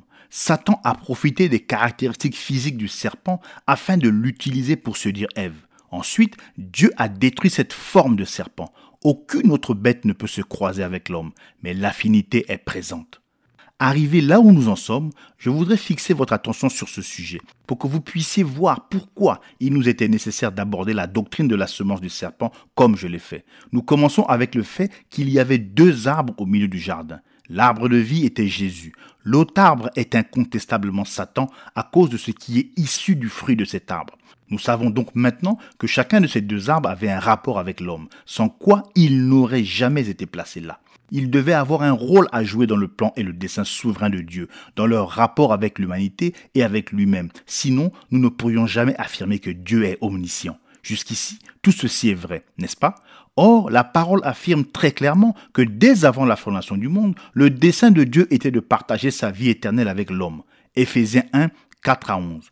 En lui, Dieu nous a élus avant la fondation du monde, pour que nous soyons saints et irrépréhensibles devant lui, nous ayant prédestinés dans son amour à être ses enfants d'adoption par Jésus-Christ, selon le bon plaisir de sa volonté, à la louange de la gloire de sa grâce qu'il nous a accordée en son bien-aimé. En lui, nous avons la rédemption par son sang, la rémission des péchés selon la richesse de sa grâce, que Dieu a répandu abondamment sur nous par toute espèce de sagesse et d'intelligence, nous faisant connaître le mystère de sa volonté selon le bienveillant dessein qu'il avait formé en lui-même, pour le mettre à exécution lorsque les temps seraient accomplis de réunir toutes choses en Christ, celles qui sont dans les cieux et celles qui sont sur la terre. En lui, nous sommes aussi devenus héritiers, ayant été prédestinés suivant la résolution de celui qui opère toutes choses d'après le conseil de sa volonté. Apocalypse 13, 8. Et tous les habitants de la terre l'adoreront, Satan, ceux dont le nom n'a pas été écrit dans le livre de vie de l'agneau qui a été immolé dès la fondation du monde. Mais cette vie ne pouvait pas être partagée, et n'allait pas être partagé d'une autre façon que par le moyen de Dieu manifesté dans la chair. C'était une partie de son dessein éternel, prédestiné. Ce plan devait servir à la louange de la gloire de sa grâce. C'était le plan de la rédemption. C'était le plan du salut. Maintenant, écoutez bien. Comme Dieu était un sauveur, il devait nécessairement prédestiner un homme qui ait besoin de salut, afin d'avoir ainsi une raison d'être et un but. C'est tout à fait exact, et il y a de nombreux passages de l'Écriture qui le démontrent, comme le verset très significatif de Romains 11, 36. C'est de lui, par lui et pour lui que sont toutes choses. À lui la gloire dans tous les siècles. Amen. L'homme ne pouvait pas venir directement prendre de l'arbre de vie qui était au milieu du jardin.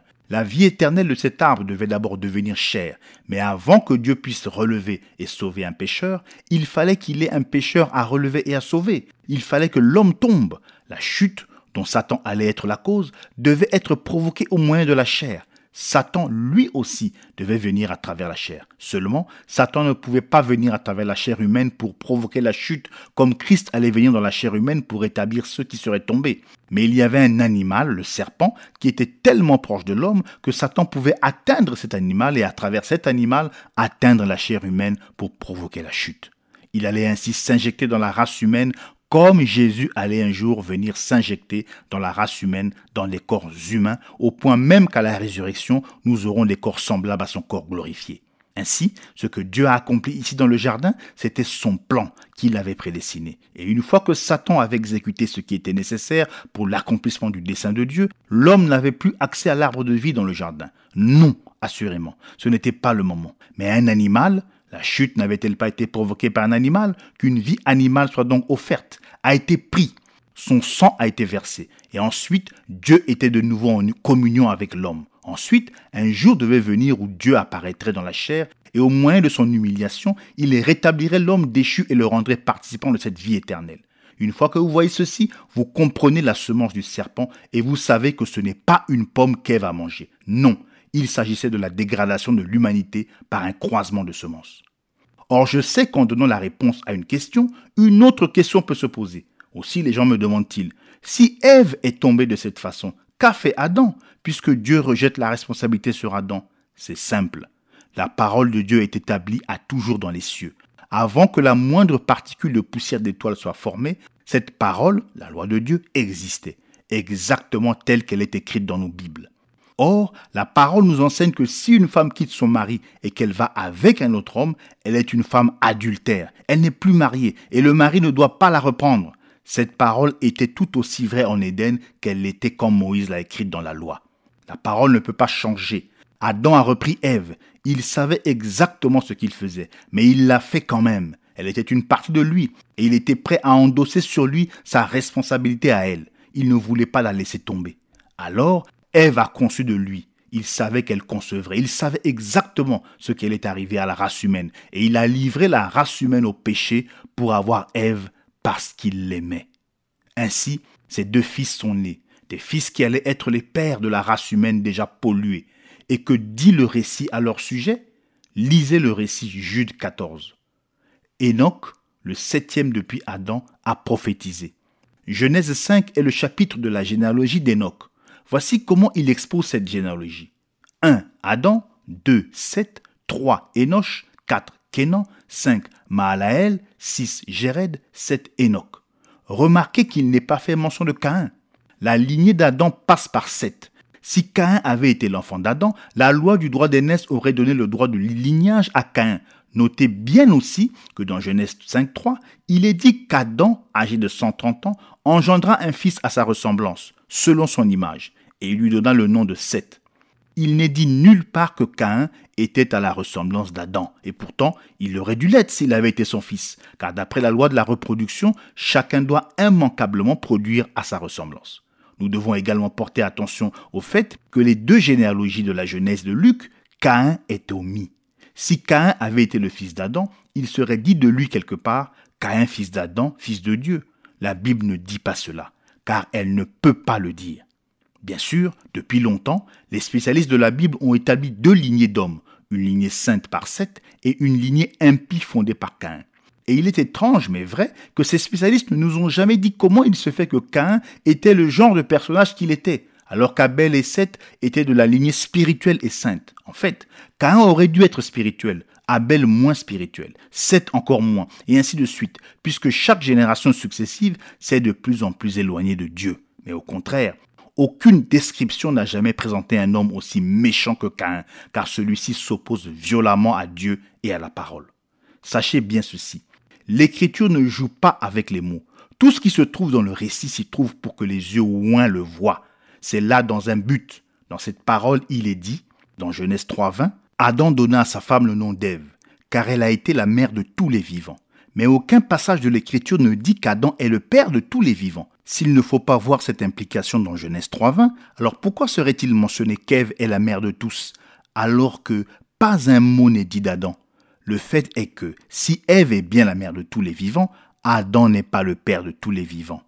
Dans Genèse 4:1, Ève a dit « J'ai formé un homme avec l'aide de l'Éternel ». Elle n'attribue pas à Adam la paternité de Caïn, mais dans Genèse 4:25, elle dit « Car Dieu m'a assigné une autre semence au lieu d'Abel, car Caïn l'a tué ». Elle ne dit pas que Dieu lui a donné une autre semence, ce qui aurait été Christ, car c'est lui qui est donné. Ce fils, Seth, a été assigné à la place d'Abel. Elle reconnaît son fils qui est venu d'Adam. Elle ne reconnaît pas alors Caïn, car il est venu du serpent. Quand elle dit une autre semence à la place d'Abel, elle dit que Caïn était différent d'Abel, car s'ils avaient été du même père, elle aurait dû dire « Il m'a été donné plus de semences ». Je ne crois pas tout ce que je lis, mais il est quand même curieux de voir que le numéro de Life du 1er mars 1963 rapporte que des psychiatres disent exactement la même chose que ce que nous sommes en train de discuter. Je sais que tous les psychiatres ne sont pas d'accord entre eux, mais voici le point de vue avancé. La peur des serpents ne vient pas d'une répulsion consciente, mais d'une répulsion inconsciente. Si c'était une peur naturelle, les gens resteraient également fascinés devant la cage du gorille ou celle du lion. Ce sont les pensées de leurs inconscients qui les font rester figés devant les serpents. Cet attrait des serpents a un côté sexuel inconscient. On constate que cela a été le cas à toutes les époques, en voyant que les gens en font l'expérience génération après génération. Les serpents ont toujours été et seront toujours à la fois repoussants et attirants. Le serpent a toujours représenté ce qui est bon et mauvais à la fois. Il a été un symbole phallique à toutes les époques. Tout comme il est décrit dans le jardin d'Éden, nous voyons que le serpent est la personnification de la passion du mal. C'est un fait quasi universel parmi les différentes tribus primitives que de voir le serpent associé au sexe et souvent adoré en relation avec ce dernier. Les études de sexologie le démontrent dans bien des cas. Or, j'aimerais savoir où ces gens ont pris cela, puisqu'ils ne sont pas instruits et qu'ils n'ont jamais lu la Bible. Pourtant, tout comme l'histoire du déluge est connue dans le monde entier, de même cette vérité de la chute de l'homme est connue. Ils ont su ce qui s'est passé là-bas en Éden. Maintenant, quelqu'un me posera cette question. Dieu a-t-il dit à Ève de prendre garde au serpent, de peur que le serpent ne la séduise? Écoutez, Dieu n'avait pas besoin de dire quoi que ce soit de ce qui allait arriver. Comprenez bien le sens de l'histoire. Il a simplement donné la parole. Il a dit de ne pas avoir part à la connaissance. Ayant part à la vie était la parole de Dieu. La mort était tout ce qui n'était pas la parole de Dieu. Elle a permis qu'une seule parole soit changée, et là Satan l'a eue. Dieu aurait pu dire « Ne cueille pas plus de fruits de cet arbre que tu ne peux en manger ». Satan pouvait dire « Écoute, c'est tout à fait vrai ça. Vois-tu, si tu en cueilles trop, ils vont pourrir. Mais voici une manière de conserver le fruit pour que tu puisses quand même en cueillir autant que tu veux. Ainsi, vois-tu, tu pourras faire à la fois ce que tu veux et ce que Dieu veut. » Là, le diable l'aurait eu. Quiconque est coupable envers un seul point de la loi a violé toute la loi. Ne plaisantez pas avec cette parole. C'est exactement ce qui est arrivé dans l'âge d'Éphèse, avant qu'il se termine vers l'an 170 de notre ère. Et qu'est-ce que cet arbre a produit? L'arbre de la connaissance a produit la mort. Caïn a tué son frère Abel. Le méchant a tué le juste. Un modèle était établi. Ce modèle va se perpétuer jusqu'au rétablissement de toutes choses dont ont parlé les prophètes. L'arbre de la connaissance a produit des hommes intelligents, des hommes de renom, mais leurs voix sont les voix de la mort. Le peuple de Dieu est simple, mais doué d'une intelligence spirituelle, tourné vers Dieu et vers la nature, travaillant la terre calmement, recherchant la vérité plutôt que la richesse. La semence du serpent a apporté un commerce formidable, de merveilleuses inventions, mais tout cela apporte la mort. Leurs poudres à canon et leurs bombes atomiques, tuent en temps de guerre. Et en temps de paix, leurs inventions mécaniques comme l'automobile tuent encore plus de monde en temps de paix que les inventions de guerre n'en détruisent en période de conflit. La mort et la destruction sont le fruit de leurs efforts. Mais ils sont religieux, ils croient en Dieu. Ils sont comme leur père le diable et leur ancêtre Caïn. Ces derniers croyaient tous les deux en Dieu. Ils vont à l'église, ils se mêlent au juste comme l'ivraie se mêle au blé. En faisant cela, ils sèment la corruption et produisent une religion nicolaïte. Ils répandent leur poison en faisant tous les efforts possibles pour arriver à détruire la semence de Dieu, tout comme Caïn a tué Abel. La crainte de Dieu n'est pas devant leurs yeux. Mais Dieu ne perd aucun des siens. Il les garde même dans la mort et il a promis de les ressusciter au dernier jour. Conclusion. À celui qui vaincra, je donnerai à manger de l'arbre de vie qui est dans le paradis de Dieu. Quelle pensée merveilleuse! Cet arbre de vie dans le jardin d'Éden, dont on ne pouvait pas s'approcher à cause de la chute d'Adam, est maintenant donné au vainqueur. L'épée flamboyante du chérubin gardien a été rangée. Mais elle n'a pas été rangée avant que sa lame n'ait été ensanglantée du sang de l'agneau. Méditons cette vérité un moment, alors que nous voyons pourquoi l'arbre a été refusé à Adam et à ses descendants, mais est maintenant de nouveau accessible. L'intention de Dieu pour sa création, l'homme, est que ce dernier exprime ses paroles. Dans la Genèse, Adam a reçu la parole, dont il devait vivre. Une vie vécue par la parole correspondrait à la parole exprimée, n'est-ce pas vrai? Mais Adam a-t-il vécu de cette parole? Non, parce qu'il devait vivre de toute parole, et il n'a pas observé toute parole. Ensuite, Moïse apparut. Quel grand et puissant homme il était. Et pourtant, lui non plus n'a pas vécu de toute parole. Et ce prophète, le type du grand prophète à venir, a manqué à l'observance de la parole sous l'effet de la colère. Il y a aussi eu David, le grand roi d'Israël, un homme selon le cœur de Dieu. Il a manqué par l'adultère quand il a été tenté.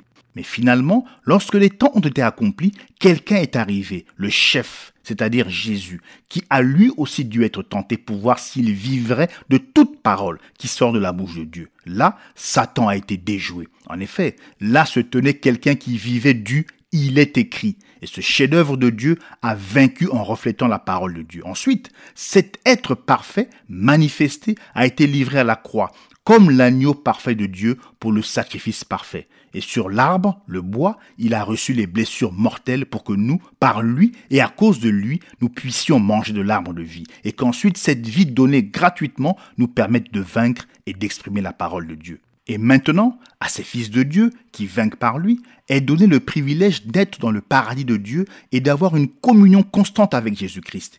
Il n'y aura plus jamais de séparation avec lui.